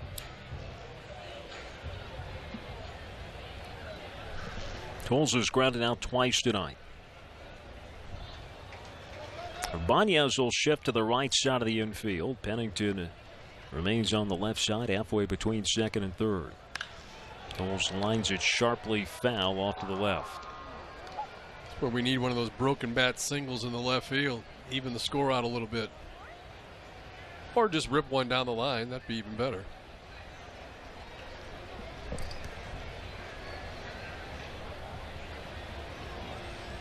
Now Lopes will play a step on the right field grass. Now Banez again, he's the 3rd baseman, but he plays the closest to 2nd base.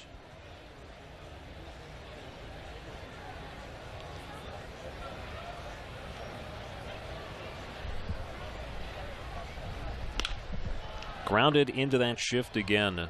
Abanez has it. He throws to first. That ends the inning. No runs, a hit, and a man left for the Dodgers in the fifth. We go to the sixth inning. The Express still in front by 2. It's 4-2. This is OKC Dodgers Radio. This is Dodgers on Your View on Cox.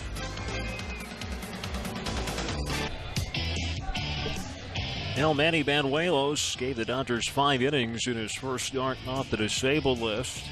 And 7 strikeouts, gave up 4 runs. Had some tough luck in that first inning, but in the fifth, when the Dodgers really needed a 0 on the board, retired the first 2 men, but the next 2 giving up solid hits to. 5 innings, 4 runs, 9 hits, 4 walks, and 7 strikeouts. Zach Neal will take over for the Dodgers. Recently reacquired by the Dodgers from the Cincinnati Reds, a team they had traded him to in April. Neal had made 2 starts with OKC at the beginning of the season before that trade, and then just came back again earlier this week.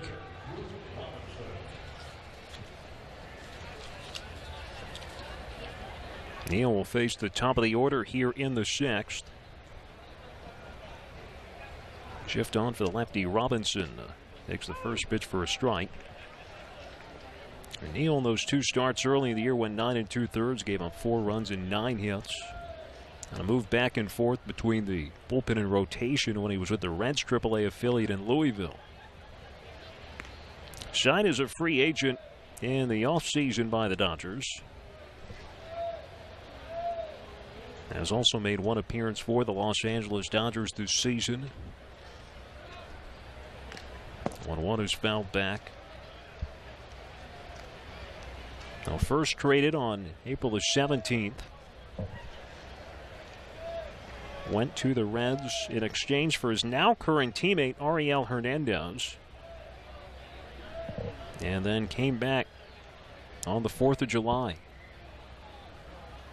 1-2 swing out of his, strikes out the first man he faces in his return.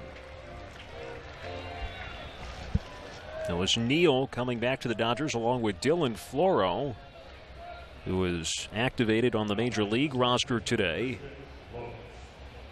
Well, Neal going changeup to get the strikeout on Robinson.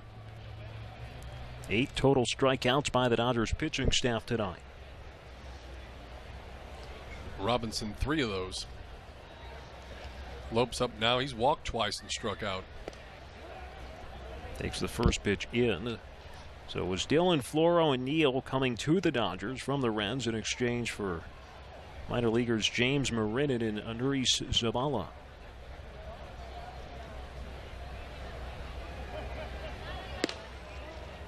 A little bit high to Lopes, who's walked his last 2 times up. Now Dylan Floro was activated on the Major League roster today. And OKC reliever Pat Venditti also recalled by the Los Angeles Dodgers for their game tonight at Anaheim. Lopes bounces it foul. The corresponding moves, Kenta Maeda went on paternity leave. And Yimi Garcia placed on the disabled list with a forearm injury.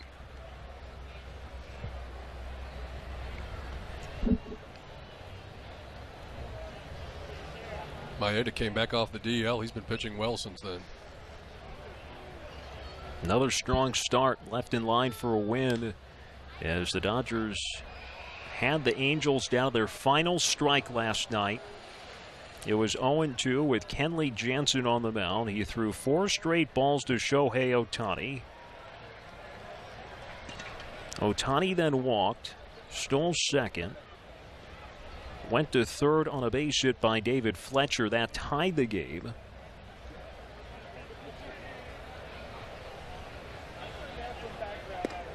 Two misses down. And then there was another hit that followed. Yasiel Puig committed a throwing error on the play, and that allowed the game to end in the Angels' favor.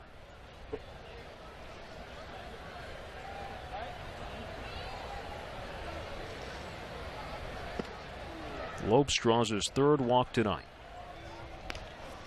It is another high walk night by the pitching staff, their 5th.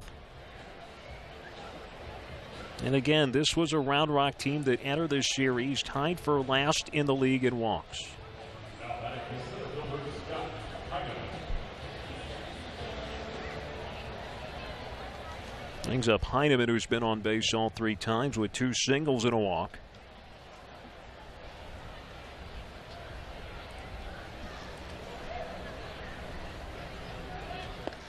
Big rip through a breaking ball for strike 1.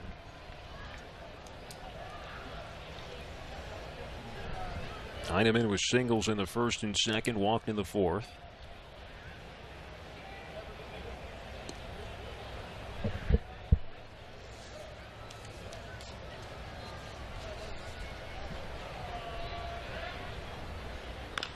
Neal's 0-1 sent foul. Zach Neal was part of OU's 2010 College World Series team. He was signed out of OU by the Marlins. Last several years in the A's organization. Kind of rode that Nashville to Oakland shuttle the last couple years.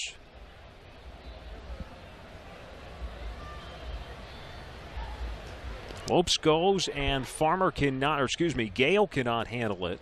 The pitch that is low and skips away. That'll be a steal for Lopes since he was going on the pitch, but unable to advance past second base. His 9th steal of the year.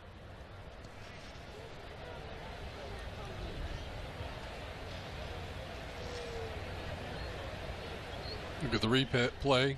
Doesn't show the problems that Gale had behind the plate with the baseball. Just showing you there that Lopes was running on the play. Low pitch in the dirt, hard to handle. Ball and 2 strikes to Heineman.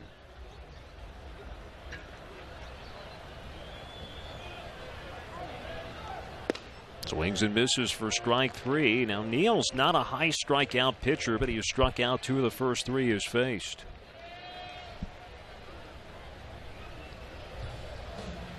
Walks and strikeouts. We've seen a lot of that tonight by the Dodger pitching staff. 9 strikeouts, 5 walks tonight.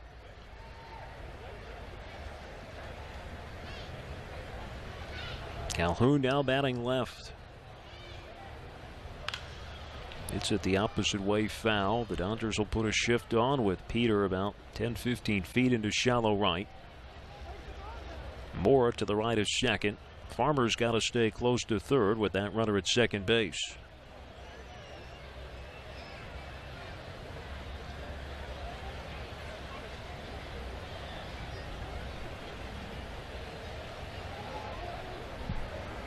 Now this inning has gone strikeout, walk, strikeout with a stolen base in between.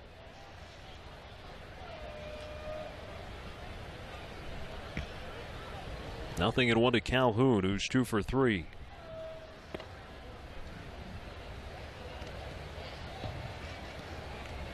Calhoun, as we mentioned last night, at the top of a lot of statistical categories in the PCL. Games, hits, doubles.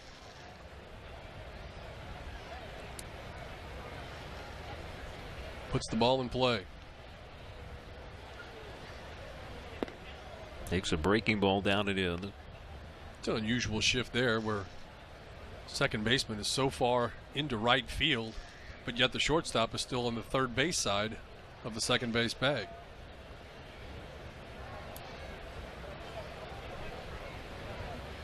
And you can see Angelo Moore pretty much straight up the middle.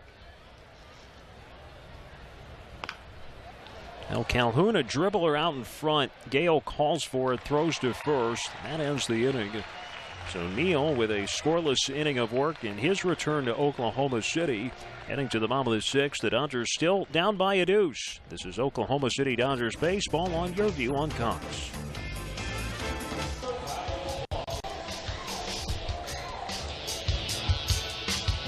Back at Chickasaw Bricktown Ballpark here in the bottom of the 6th inning with the Dodgers trailing 4-2. Well, Adrian Sampson has pitched well aside from 1 pitch to Kyle Farmer. Made a mistake at 0-2, which Farmer hit for a 2-run homer back in the 4th.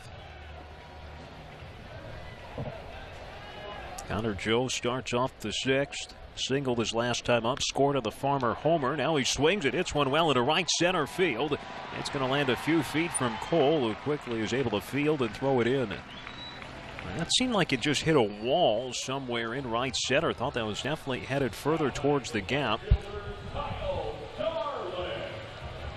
Joe's got 2 hits tonight.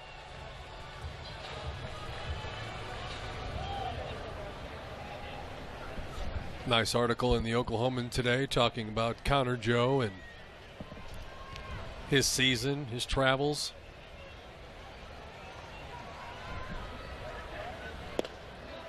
Really performed well.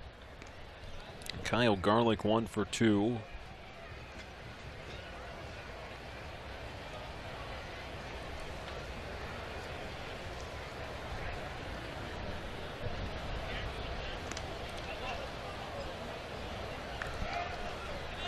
We're checking in on Joe's in safely. Dodgers have had the leadoff man reach twice in 6 innings. Both time it's been with a hit by Joe.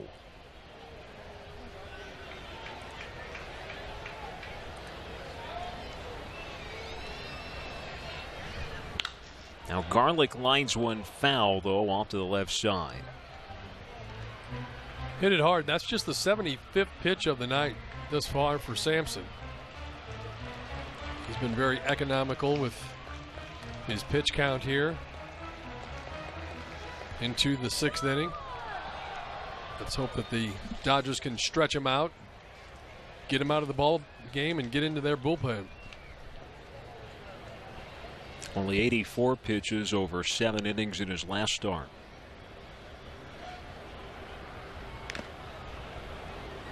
Dayolis Guerra warming for round. Garlick fouls it down. 59 Guerra.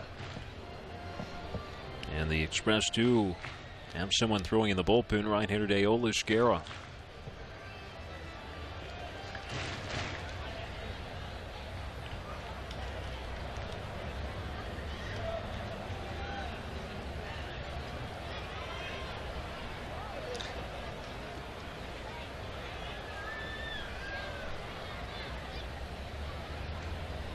Sampson steps off to look back at Joe.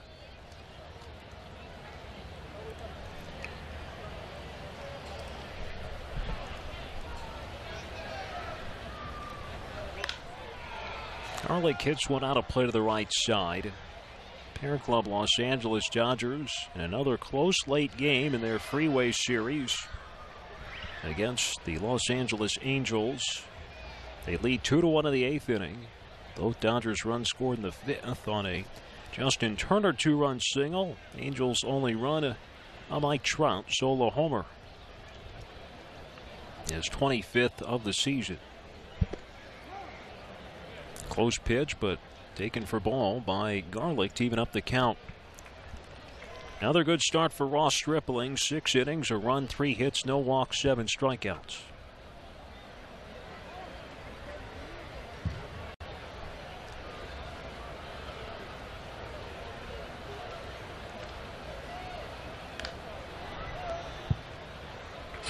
Kershaw pitched pretty well, is 2 times out since coming back off the disabled list. They can round that group together and they can continue to throw the way that they have.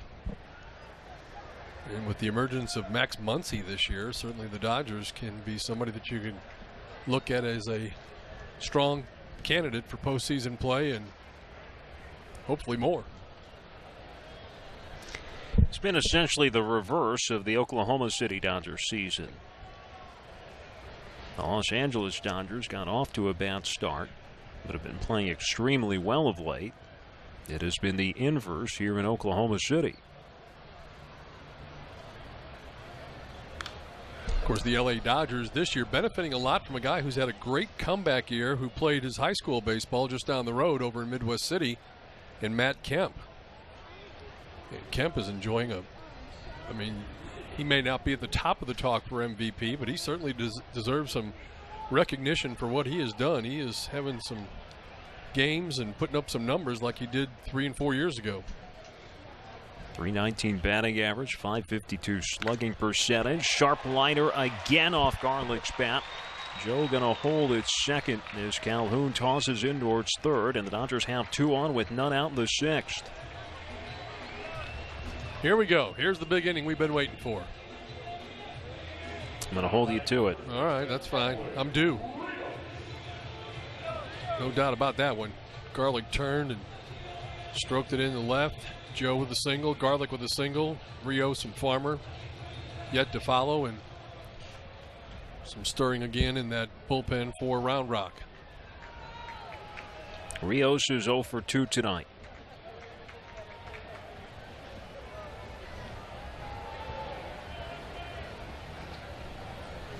It's actually the first at bat with a man in scoring position.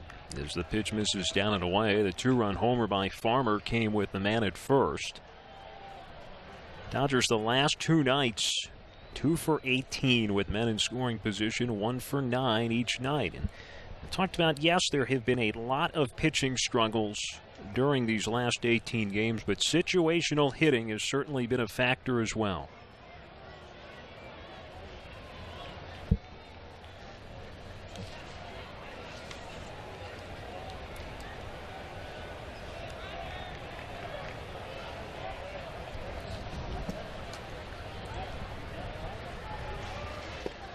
Rios takes it inside. Over this 18-game stretch, it just does not want to seem to end. The Dodgers are hitting .219 with men in scoring position.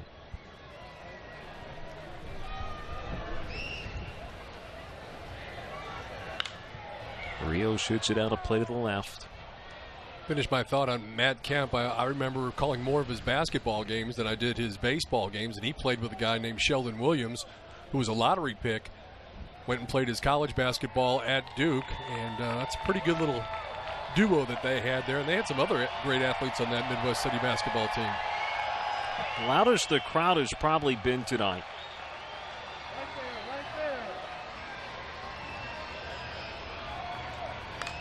Rios fouls it back. So did that team win a state championship? I want to say that they won and maybe went undefeated 2 consecutive years. And it wasn't just those 2. I mean, they had some other really, really good starters on those basketball teams, that maybe even another D1 player and a couple of guys that played at some of the state colleges. Very fine basketball program, one of the best here in the state. Rios swings and misses through a fastball in on his hands. A big strikeout for the first out of the inning, and just the 3rd strikeout tonight. Now, last time Kyle Farmer came up, he sent one over the Budweiser deck in left field for a 2-run homer. As he's got a chance to drive in another run or 2 here with 2 on and 1 out. Dodgers down by 2. It's 4-2 in the 6th. Manager Jason Wood, though, heading out to the mound. We'll see if he continues with Sampson. No, he's taking the ball from him, so Sampson will be done after 5 1/3 tonight. He'll lead with a 4-2 lead of the tying at runs on base. Now, Deolis Guerra will enter for the Express.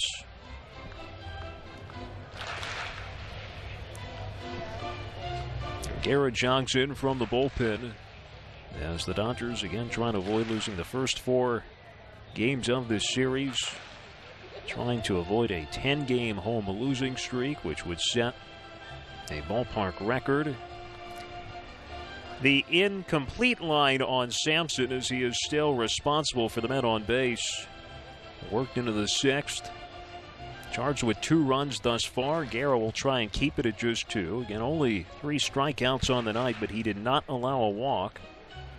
And of his 6 hits allowed, 5 singles and a home run. Yeah, you say incomplete line, and right there, as you saw it, is a pretty good night. But if those 2 runners end up coming home from a relief pitcher, then you go 5 1/3 innings and give up 4 runs, and then it's kind of a mediocre evening. Now Deolis Guerra inherits 2 men on with 1 out. Guerra's first appearance of the series is 25th of the year. He's 2-2, has a 5.35 ERA. 35 1/3 innings. 45 strikeouts against just 7 walks. Opponents hitting .235. but he is home run prone. 7 of them given up in 35 in a third innings. Round Rock jumped in front 3-0 in the first. Number 59, Guerra. A key 2-run, 2-out bloop single by Cliff Pennington, scoring the second and third runs of the inning. Dodgers got within 1 on a Kyle Farmer 2-run homer in the fourth. Then at the top of the fifth, after Round Rock had none on and 2 out, a single followed by an RBI double by Carlos Perez. Both earned. He is responsible for the runners at first and second. 6 hits, 5 strikeouts. Well, you said you were holding me to it, and I'm counting on Kyle Farmer right here to get me through this inning here. Cut into that lead, maybe tie it up, maybe put the Dodgers on top. He hit a bomb his last time up. Infielders at double play depth. Guerra's first pitch. This is downstairs.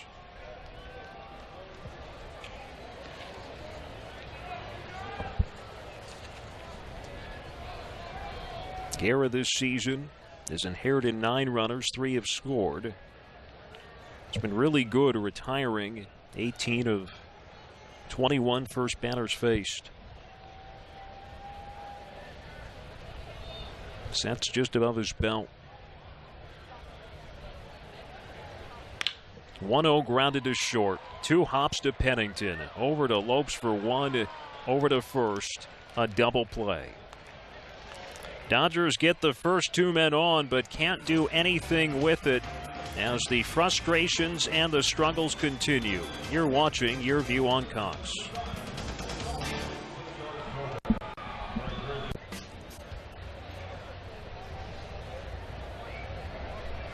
Ibanez starts off the inning. Neal's first pitch called for a strike. Ibanez 1 for 3 with an RBI single.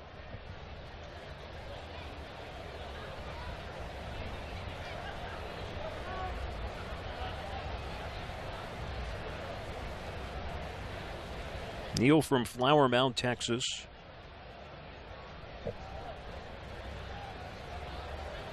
Delivers a strike 1 pitch. It's fouled off. 29 years old. He'll turn 30 in November.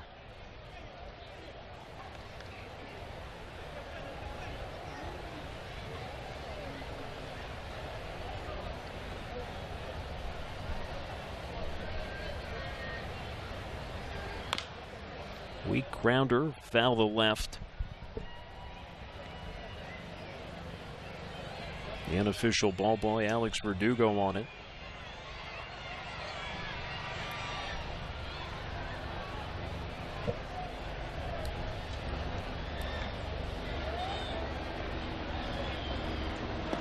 Oh, 2. Got him with a breaking ball for strike 3. 3 strikeouts from Neal tonight.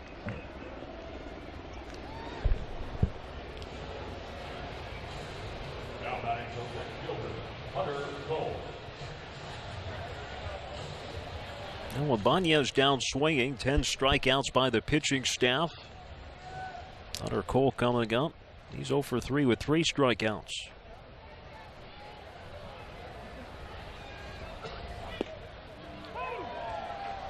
Breaking ball called for a strike. Cole going down swinging in the first, third, and fifth. Now last night, Dodgers bullpen through 5 scoreless innings. There were some runners on, but found ways to keep the team off the board. Nice pick on the short hop by Farmer, and quickly throws to first for the out. Tough play, gets it on the short hop, and I like the way he gets rid of it. As an old first baseman, you don't want that guy to just fire it over there at the very last second. You want to get the ball out of your glove, and that way give the first baseman plenty of time to either come off the bag, make some adjustment with his footwork. Fine job on both ends there, 2 up, 2 down. Well, here's Cliff Pennington, an unexpected break contributor tonight. Takes the first pitch low. A key 2-run, 2-out bloop single the first, grounded out in the third. And then last time of the fifth, and none on 2 out. Solid single, followed by the RBI double by Perez.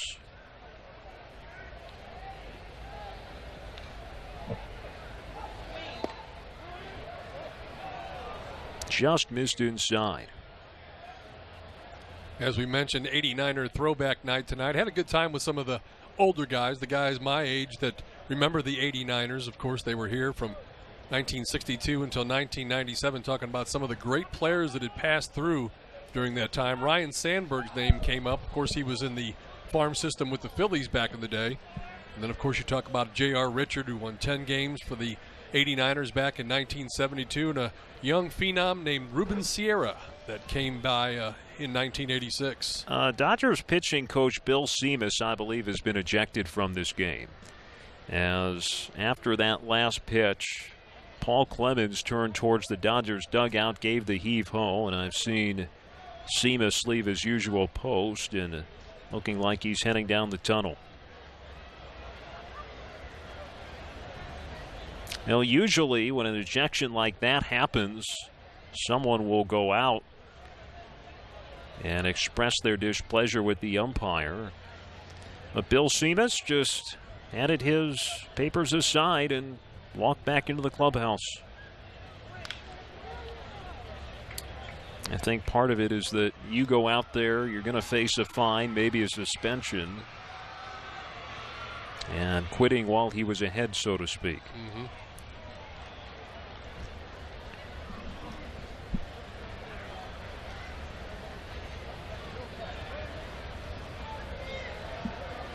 Pennington swings through the 2-1. Could be a motivating tool as well, letting the guys know that, hey, I'm not quitting. I'm fighting till the very end of this ball game. You should too. But it does cost him a place on the bench as he's had to retire to the showers. Pennington with a fly ball in her right. Garlick drifting back will make the catch. Dodgers have their first 1-2-3 inning of the night. It's time for the 7th inning stretch. In to sing Oklahoma. We'll send it over to public address announcer Jared Gallagher. 89ers fans, get on your feet, stretch out those muscles, and join along as we sing "Take Me Out to the Ball Game."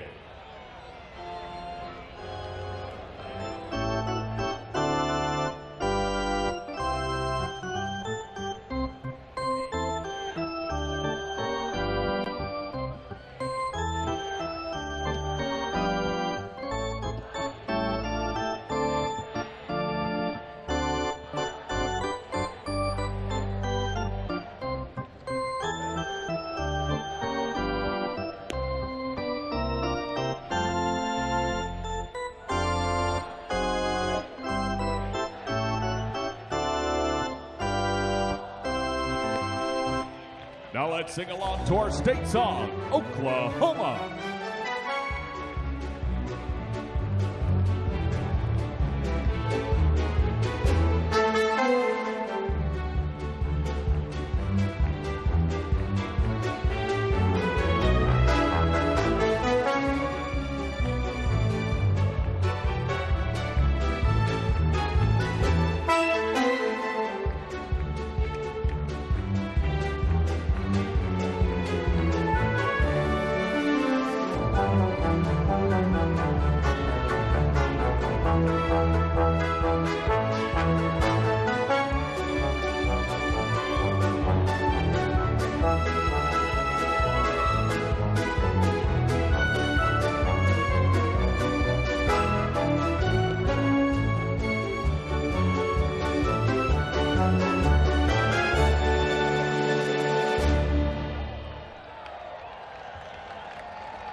Travis Tyrone leading off the bottom of the 7th inning.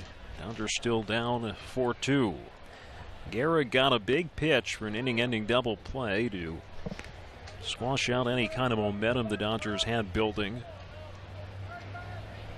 Now the totals on Adrian Sampson: 5 1/3, 2 runs, 6 hits, no walks, 3 strikeouts, 86 pitches, 60 strikes. Breaking ball to Tyrone, taken for strike 2.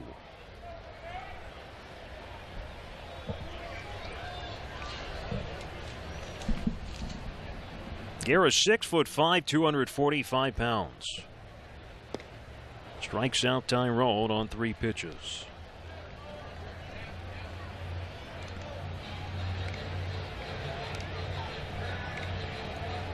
Well, Moore had 2 hits last night. Let's see if he can't get another one here this evening and get this rally started.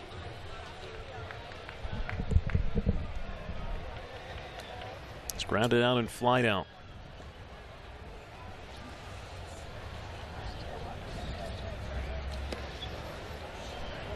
Takes the first pitch down. Garrett, his first year in the Rangers organization, signed as a minor league free agent in January. Last year in the Angels organization, split between Salt Lake and with the big league club at Anaheim.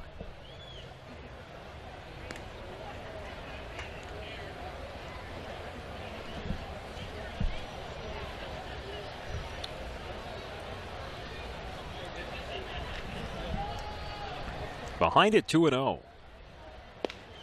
Came off speed and Mora cut through it. He was looking for another fastball, got the changeup, and was way out in front. Guerra's last outing, July the 3rd. Now was at home against Colorado Springs. Retired all 6 batters he faced with 3 strikeouts. He's only been scored upon once in his last 8 outings.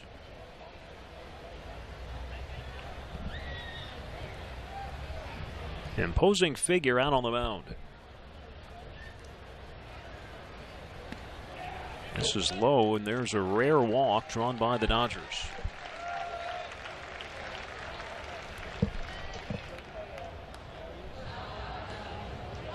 Now batting, the catcher, Rocky Yanko.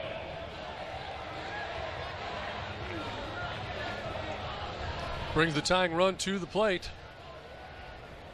Whether he can take care of it himself or put one in the gap and get the merry-go-round going. Gales popped down and struck out, and now grounds one towards short. Another 6-4-3 double play. Guerra's ended the last 2 innings with a double play. Dodgers still down 4-2 here at home, in danger of losing a 10th straight at the break. This is Dodgers baseball on Your View on Cox.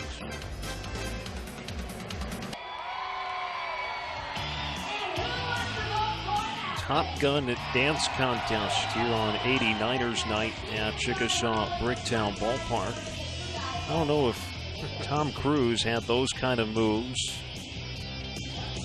out in Top Gun.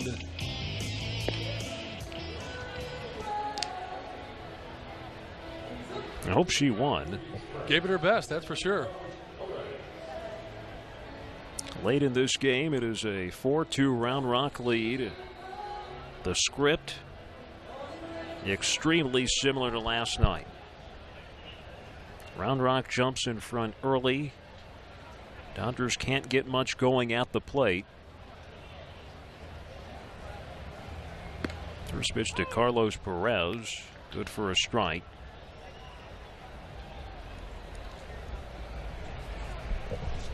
Perez a key RBI double his last time up.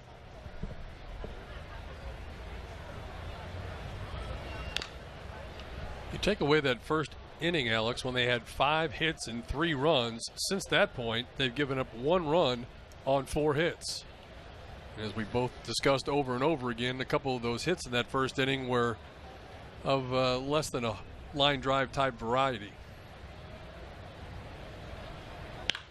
Now this is a line drive deep to left field and gone. Comes on an 0-2 pitch. Almost looked like he hit it one-handed too. Perez is first with the Express, his 3rd of this rehab assignment in 7 games. A guy not known for his home run hitting ability. And the Dodgers back down in their largest deficit again at 5-2. Spoke too soon. Trying to come up with the positives here. His first run since they got the other one back in the 5th inning. Well, Perez has driven in the last 2. Now Alberto with a line drive at a deep left again. Tyrone has to cut it off on the track. Alberto heading to second, throw coming in, not in time.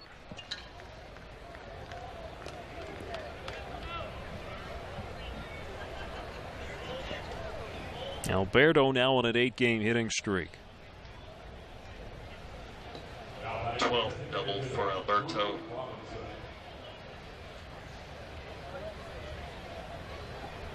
Well, their 8 and 9 hitters have certainly come through with a home run and a double in back-to-back fashion. It's been the story of the series. 3 extra base hits by the 8-9 hitters tonight. And now on the series, the 8-9 hitters, 14 for 31 with 12 RBIs. That's some pretty good production right there. After Neal retired 6 of 7 to start off the outing, back-to-back extra base hits here in the 8th. Josh Spores going for Oklahoma City. Fly ball left side's going to get out of play off Robinson's bat. Of course, you don't usually see the 8 and 9 hitter. Perez came in batting .333, even though limited action, and Alberto with a .311 average.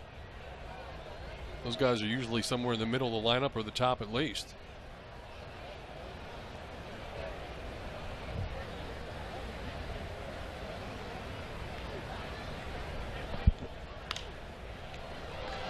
Another foul ball off Robinson's at bat.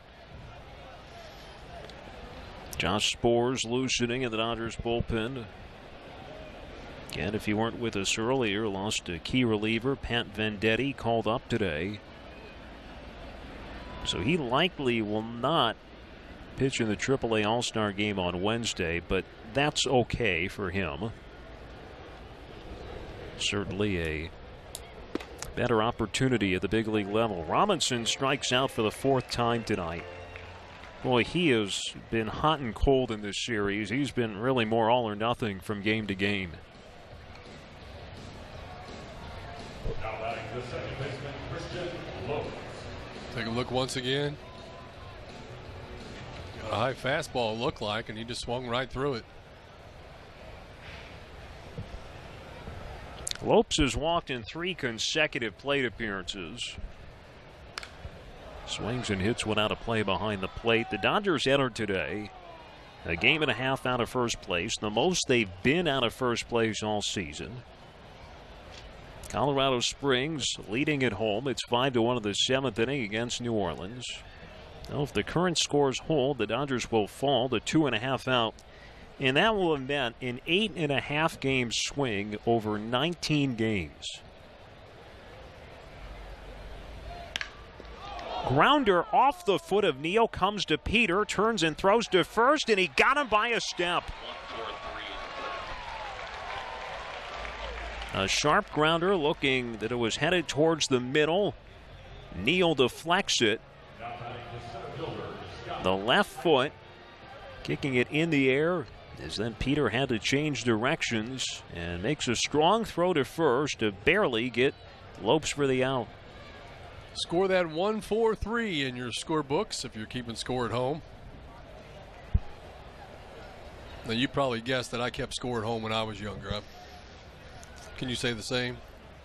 Were you a scorebook guy? I was at the game a lot of the time, okay. but not at home, really. I don't want this to be taken the wrong way, but most of the games were on TV when I was a kid. Okay. Not so much in my early days.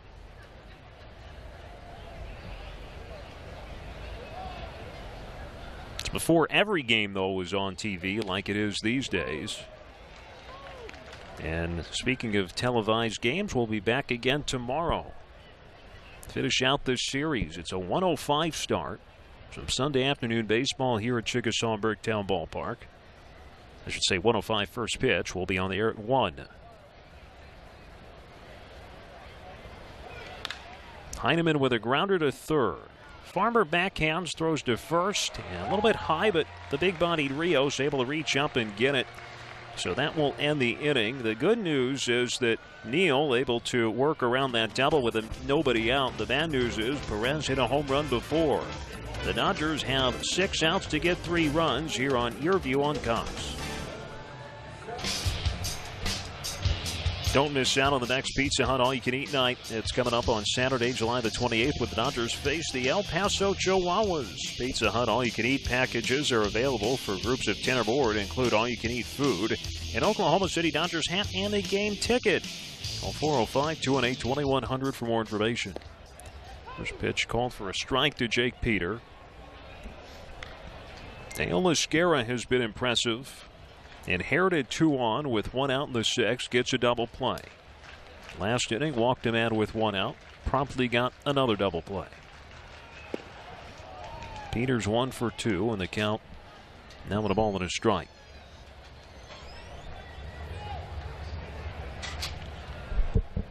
Shift on with Lopes well into shallow right field. Ibanez to the right of second. Breaking ball called for a strike.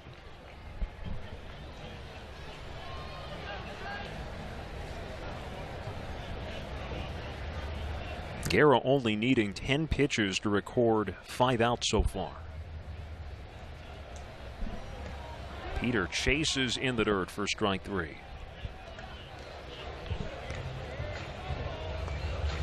You know, when you talk about the shift, Alex, and kind of its infant stages in a lot of ways, you wonder if, you know, a bunch of the high school players, the collegiate players, if maybe that affects where they are drafted or not.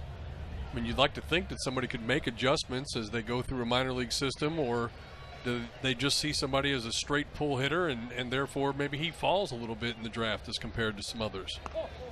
It's a good question that I think needs to be answered by someone a lot smarter than I am. But as I have brought up, there is just so much information and data out there these days. They've probably got stuff on UNB we don't even know about.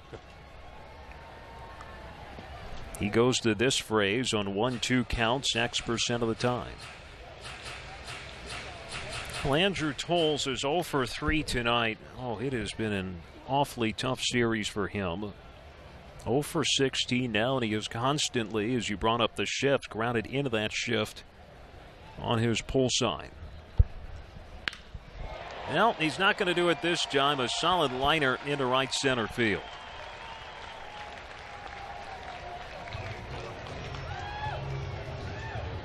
Dodgers have their 7th hit tonight.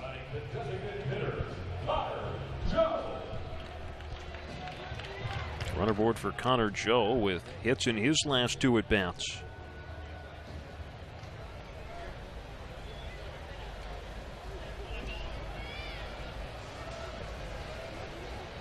Now Guerra has ended the last 2 innings with double plays. The infielders at double play depth.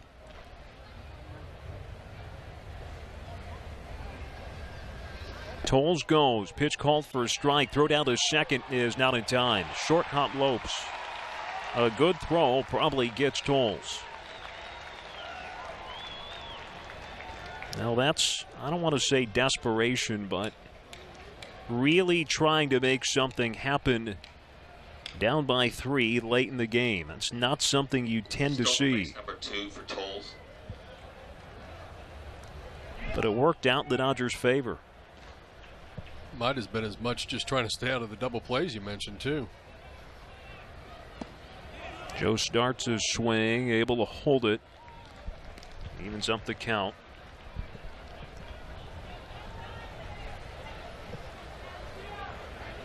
Pretty sure the umpire looked down for the first base umpire, which wasn't there in this case with the 3-man crew. Yeah, Nate Tomlinson, the first base umpire, positioned near second base right now.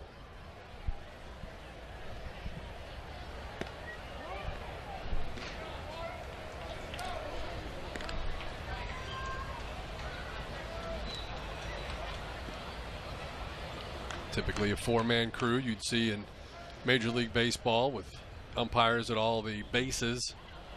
Here at the AAA level, 3 umpires. 3 at AAA and AA, 2 below that.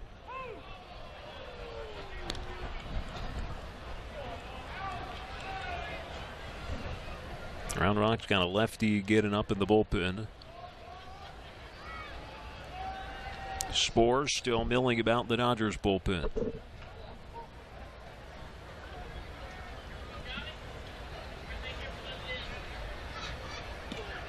Joe takes it a little bit off the outside corner for ball 3.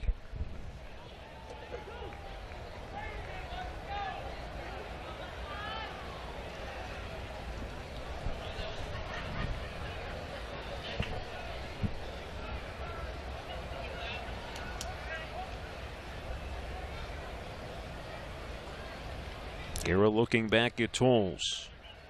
Long pause of the pitch. Down away, ball 4. Tying run will come up to the plate.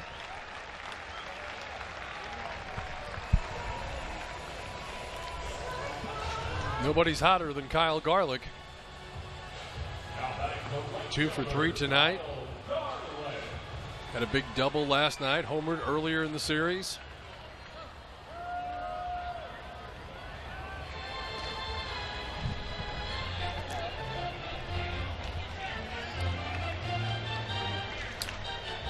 Mentioned he had 5 home runs at Double-A Tulsa to add to those 11 that he has here with Oklahoma City. 16 on the year.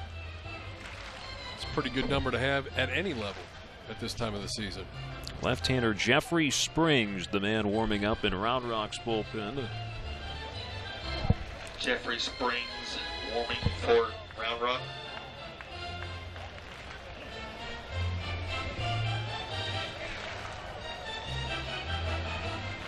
First mound visit used by the Express tonight. Dodgers only 2 runs on a Kyle Farmer 2-run homer the 4th. Round Rock scored 3 in the 1st, 1 in the 5th, and 1 in the 8th. There's Springs getting loose with a lefty Rios due up next. First pitch to Garlick. It's outside for ball 1. Singles in the 1st and 6th. A fly out in the 4th.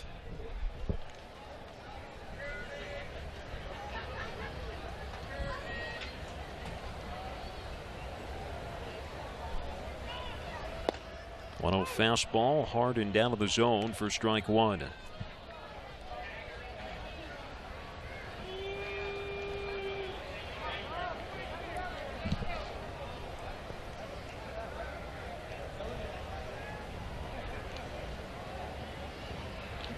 Tolles at second, Joe at first. Garlick takes low. Elsewhere, the Dodgers organization tonight want to give some love to High A Rancho Cucamonga. They've won 11 straight. If they win tonight, it'll tie the franchise's all-time longest win streak. And they lead 14-2 in the 7th inning in San Jose.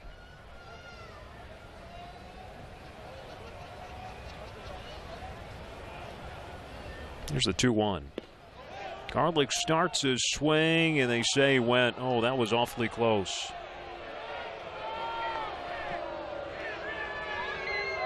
Fans don't like it. They didn't think he went. I thought it was questionable. What's your call? Oh, no. That barrel of the bat stayed back. Didn't break his wrists going forward. Didn't cross the plate.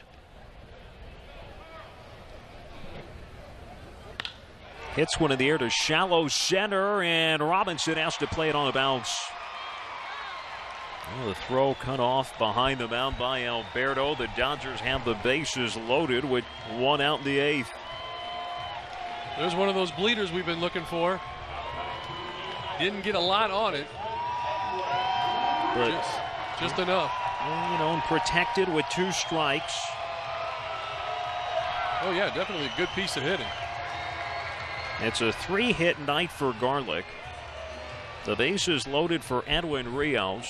Jason Wood is going to bring in Springs, the lefty, to face the left-hander Rios. Now the Dodgers, again, they have not led a single inning in this series.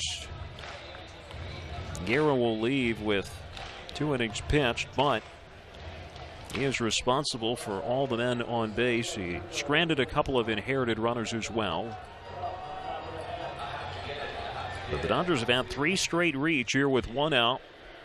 A Toll single, Joe walked, and then Garlick with a base hit.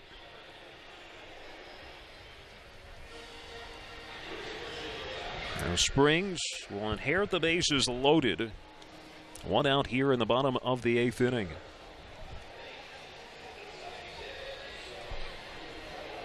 Well, it seems like the last few nights the Dodgers have been in situations like this, a chance to maybe get over the hump.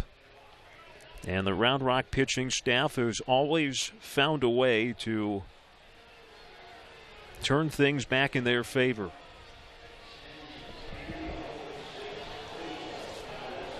I hate to even mention it, but they've had opportunities in these last 2 innings that both ended in double plays. And both of those on the 6-4-3 variety. 7th appearance for Springs with Round Rock. Began the year at Double-A Frisco. 26 overall appearances. A 4.66 ERA. The numbers that stand out for Springs are his strikeouts. 87 of them in 48 1/3 innings on the year. Wow. Opponents here in the PCL batting just 189 against the lefty. It's his 2nd appearance of the series.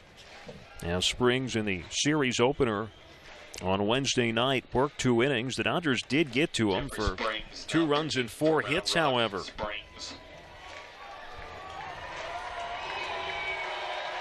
Well, we'll see if they can have similar success. 2 hits. Bases are loaded for Edwin Rios. 2 walks. He's 0 for 3 tonight. 15 strikes. At this point, no runs, but he is responsible for all 3. The fans trying to get behind Rios here. Down by 3 with 1 out in the 8th. Springs misses low and away for ball 1. Rios is flied out to center, flied out to left, and struck out.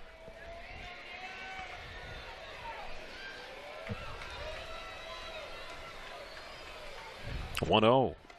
That's high. 2-0 now to Rios. And you got to see a strike in this situation, don't you?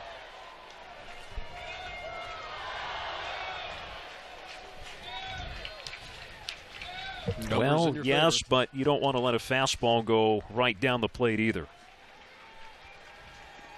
And that was not it. Rios 3 for 3 with a grand slam with the bases loaded this year. The Dodgers as a team batting .310. Toll's at 3rd, Joe at 2nd, and Garlick at 1st. Fastball's high outside. Kyle Farmer is on deck.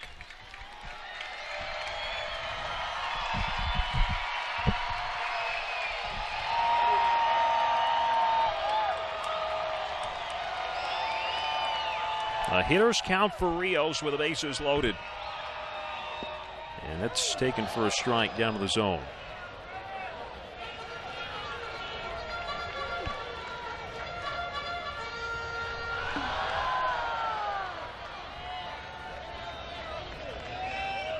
The count now full to Rios.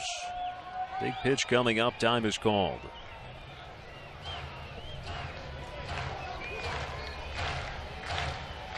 Springs, a 25-year-old left-hander from North Carolina. Played his college baseball at Appalachian State. 3-2.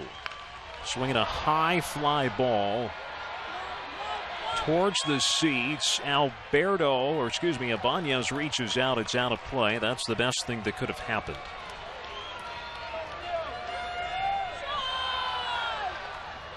We'll do it all again.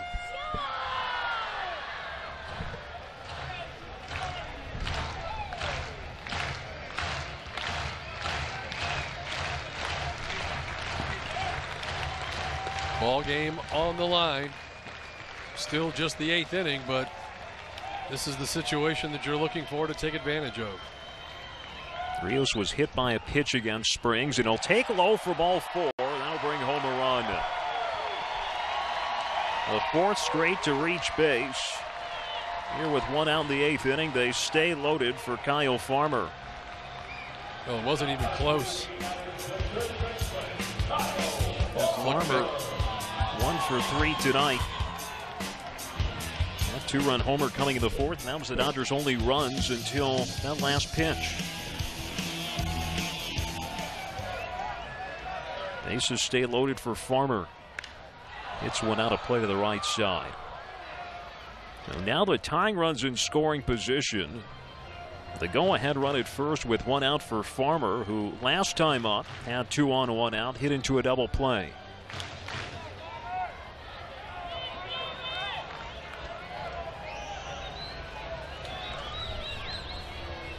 A 1 from Springs. Swing and a miss.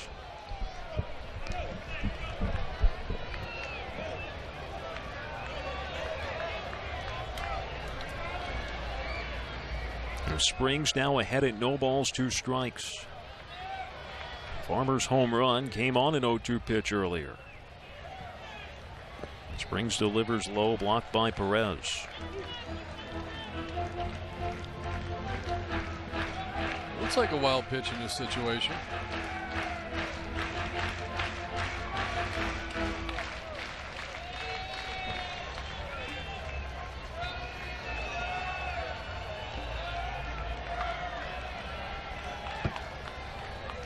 One, 2. Breaking ball laced but foul to left.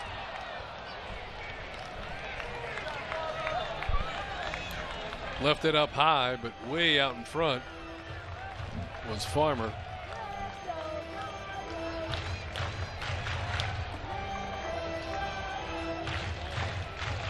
But again, increasing his chances with every pitch that he's able to see.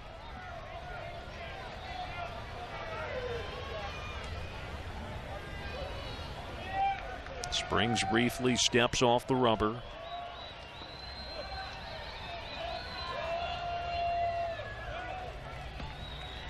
One, 2. Got a fastball by him. A huge strikeout for the second out of the inning. Good location, in on the hands, tough to hit. And Farmer couldn't get those hands inside out quick enough to at least get a piece of the ball and foul it off and live another day. So now 2 out, bases still loaded.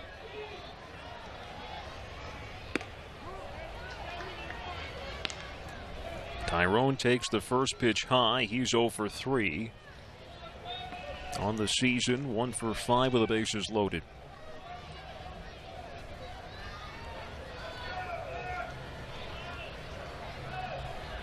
One 0. Tie again. Tyrone with a fly out to right and 2 strikeouts.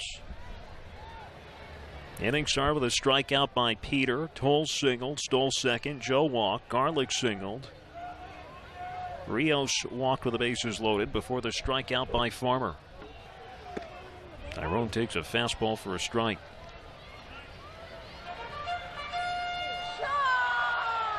Tyrone 0 for 1 last night, drew 2 walks.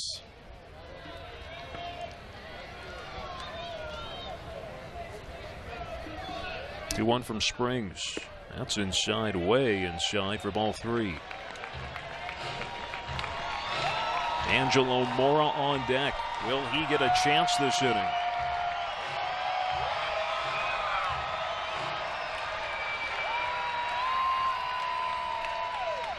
Springs behind at 3-1. Here's his pitch to Tyrone.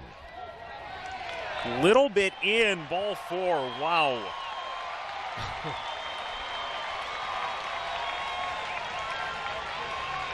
We'll take it, but that looked not even like a borderline pitch. I'm with you. It's a little tight. You know, now that you look at that angle, maybe not as obvious as I thought it was at first. No, I'm with you all the way. I was assuming that was strike 2. Another bases loaded walk, the second of the inning. Mention how the Dodgers have not been drawing any walks of late. 3 in the series entering tonight. They've drawn 3 in this inning. So Joe scores. It's now a 1-run game. a base hit could possibly put the Dodgers in the lead for the first time this series. Mound visit from the pitching coach, Brian Schaus.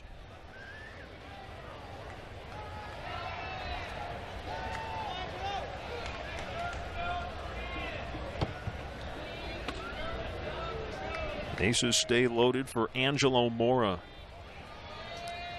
Throughout the entire month of June, he came up clutch time and time again. He has been slowed down a bit here in July, but in a huge spot. Swings through the breaking ball for strike one.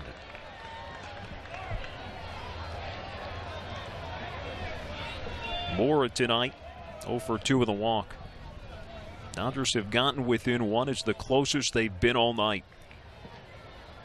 Swings and lines it into right center for a base hit. Garlick has scored. Here comes Rios. Throw over to third is offline. Mora with a 2-run, 2-out single, and the Dodgers have finally taken the lead.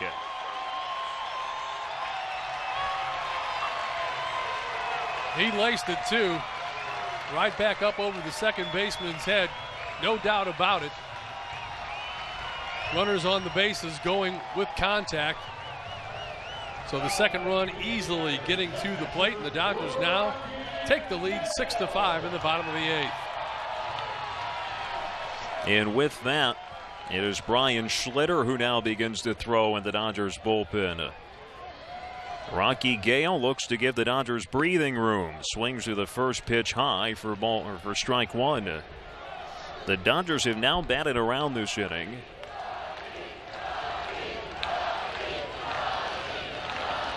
You can hear the fans getting behind Rocky Gale. 0-1 from Springs. Another swing and a miss. I don't think anybody's left the ballpark either. Brian Schlitter warming for Oklahoma City. In the top of the ninth, it is the heart of the order coming up for Round Rock.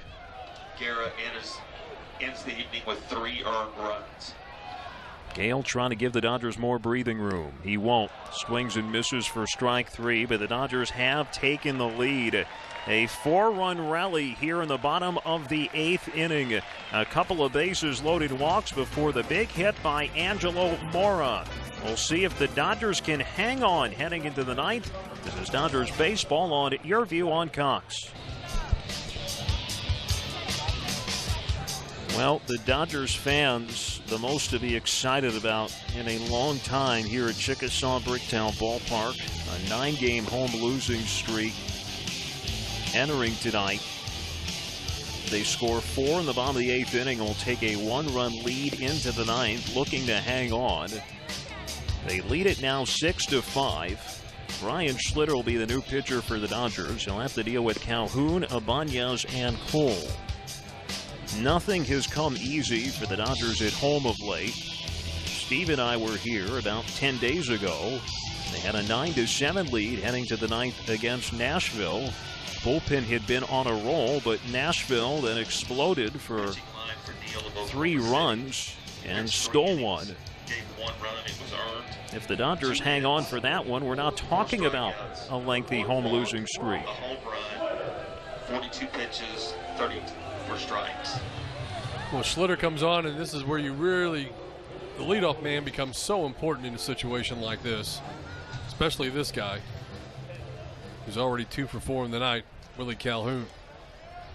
No bat left. First pitch from Schlitter called for a strike. 2 singles, a pop out, and a ground out.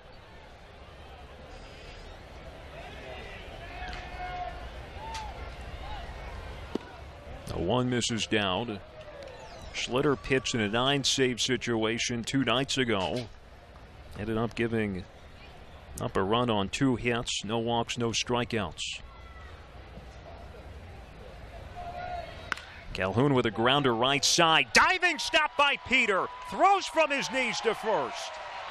It feels like if that didn't happen, innings 1 through 8, that gets through. What a play by Jake Peter to start off the 9th inning.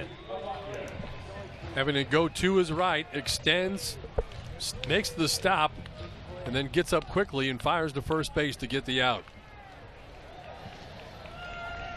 One down for Andy Ibanez. Takes down and away. Ibanez tonight 1 for 3 with an RBI single. Dodgers again with the lead for the first time this entire series. Nicks the outside corner for a strike. Saw Gale pull that one in again. Framing that pitch and helping out the umpire.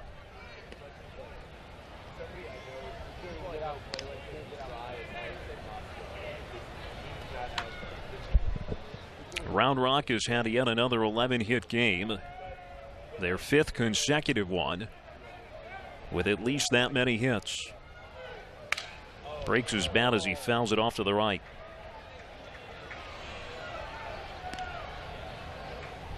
Hope that was his lucky bat. You could see it splintered on the handle.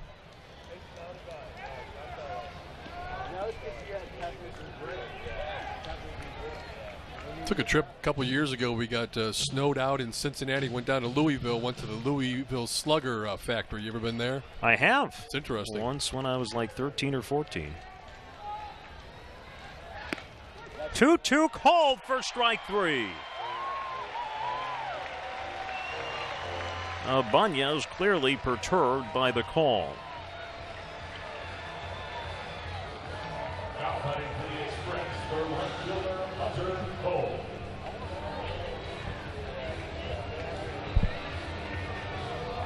One out away from putting this in the win column. Hunter Cole comes up. Guy who's got a lot of pop, though. That's from the right side. First pitch from Schlitter. That's high for ball 1. 0 for 4. 3 strikeouts and a ground out. Dodgers leading by 1 in the 9th.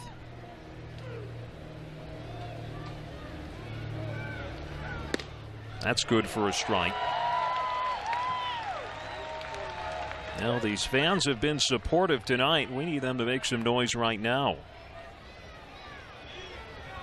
2 away here in the 9th inning. 6-5 Dodgers lead. Cole is swinging a foul tip for strike 2. The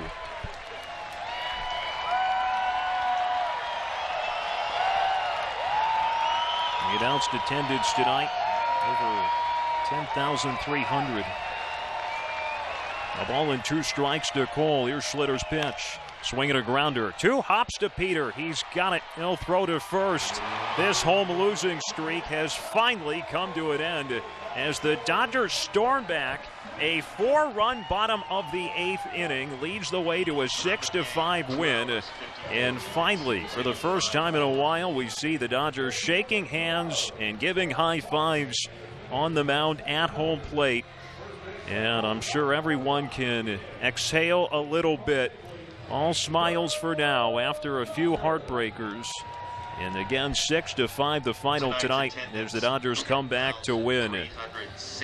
We'll take a break. When we come back, we'll wrap this one up. A 6-5 comeback win for OKC here on 89ers Night. This is OKC Dodgers Baseball on Your View on Cox.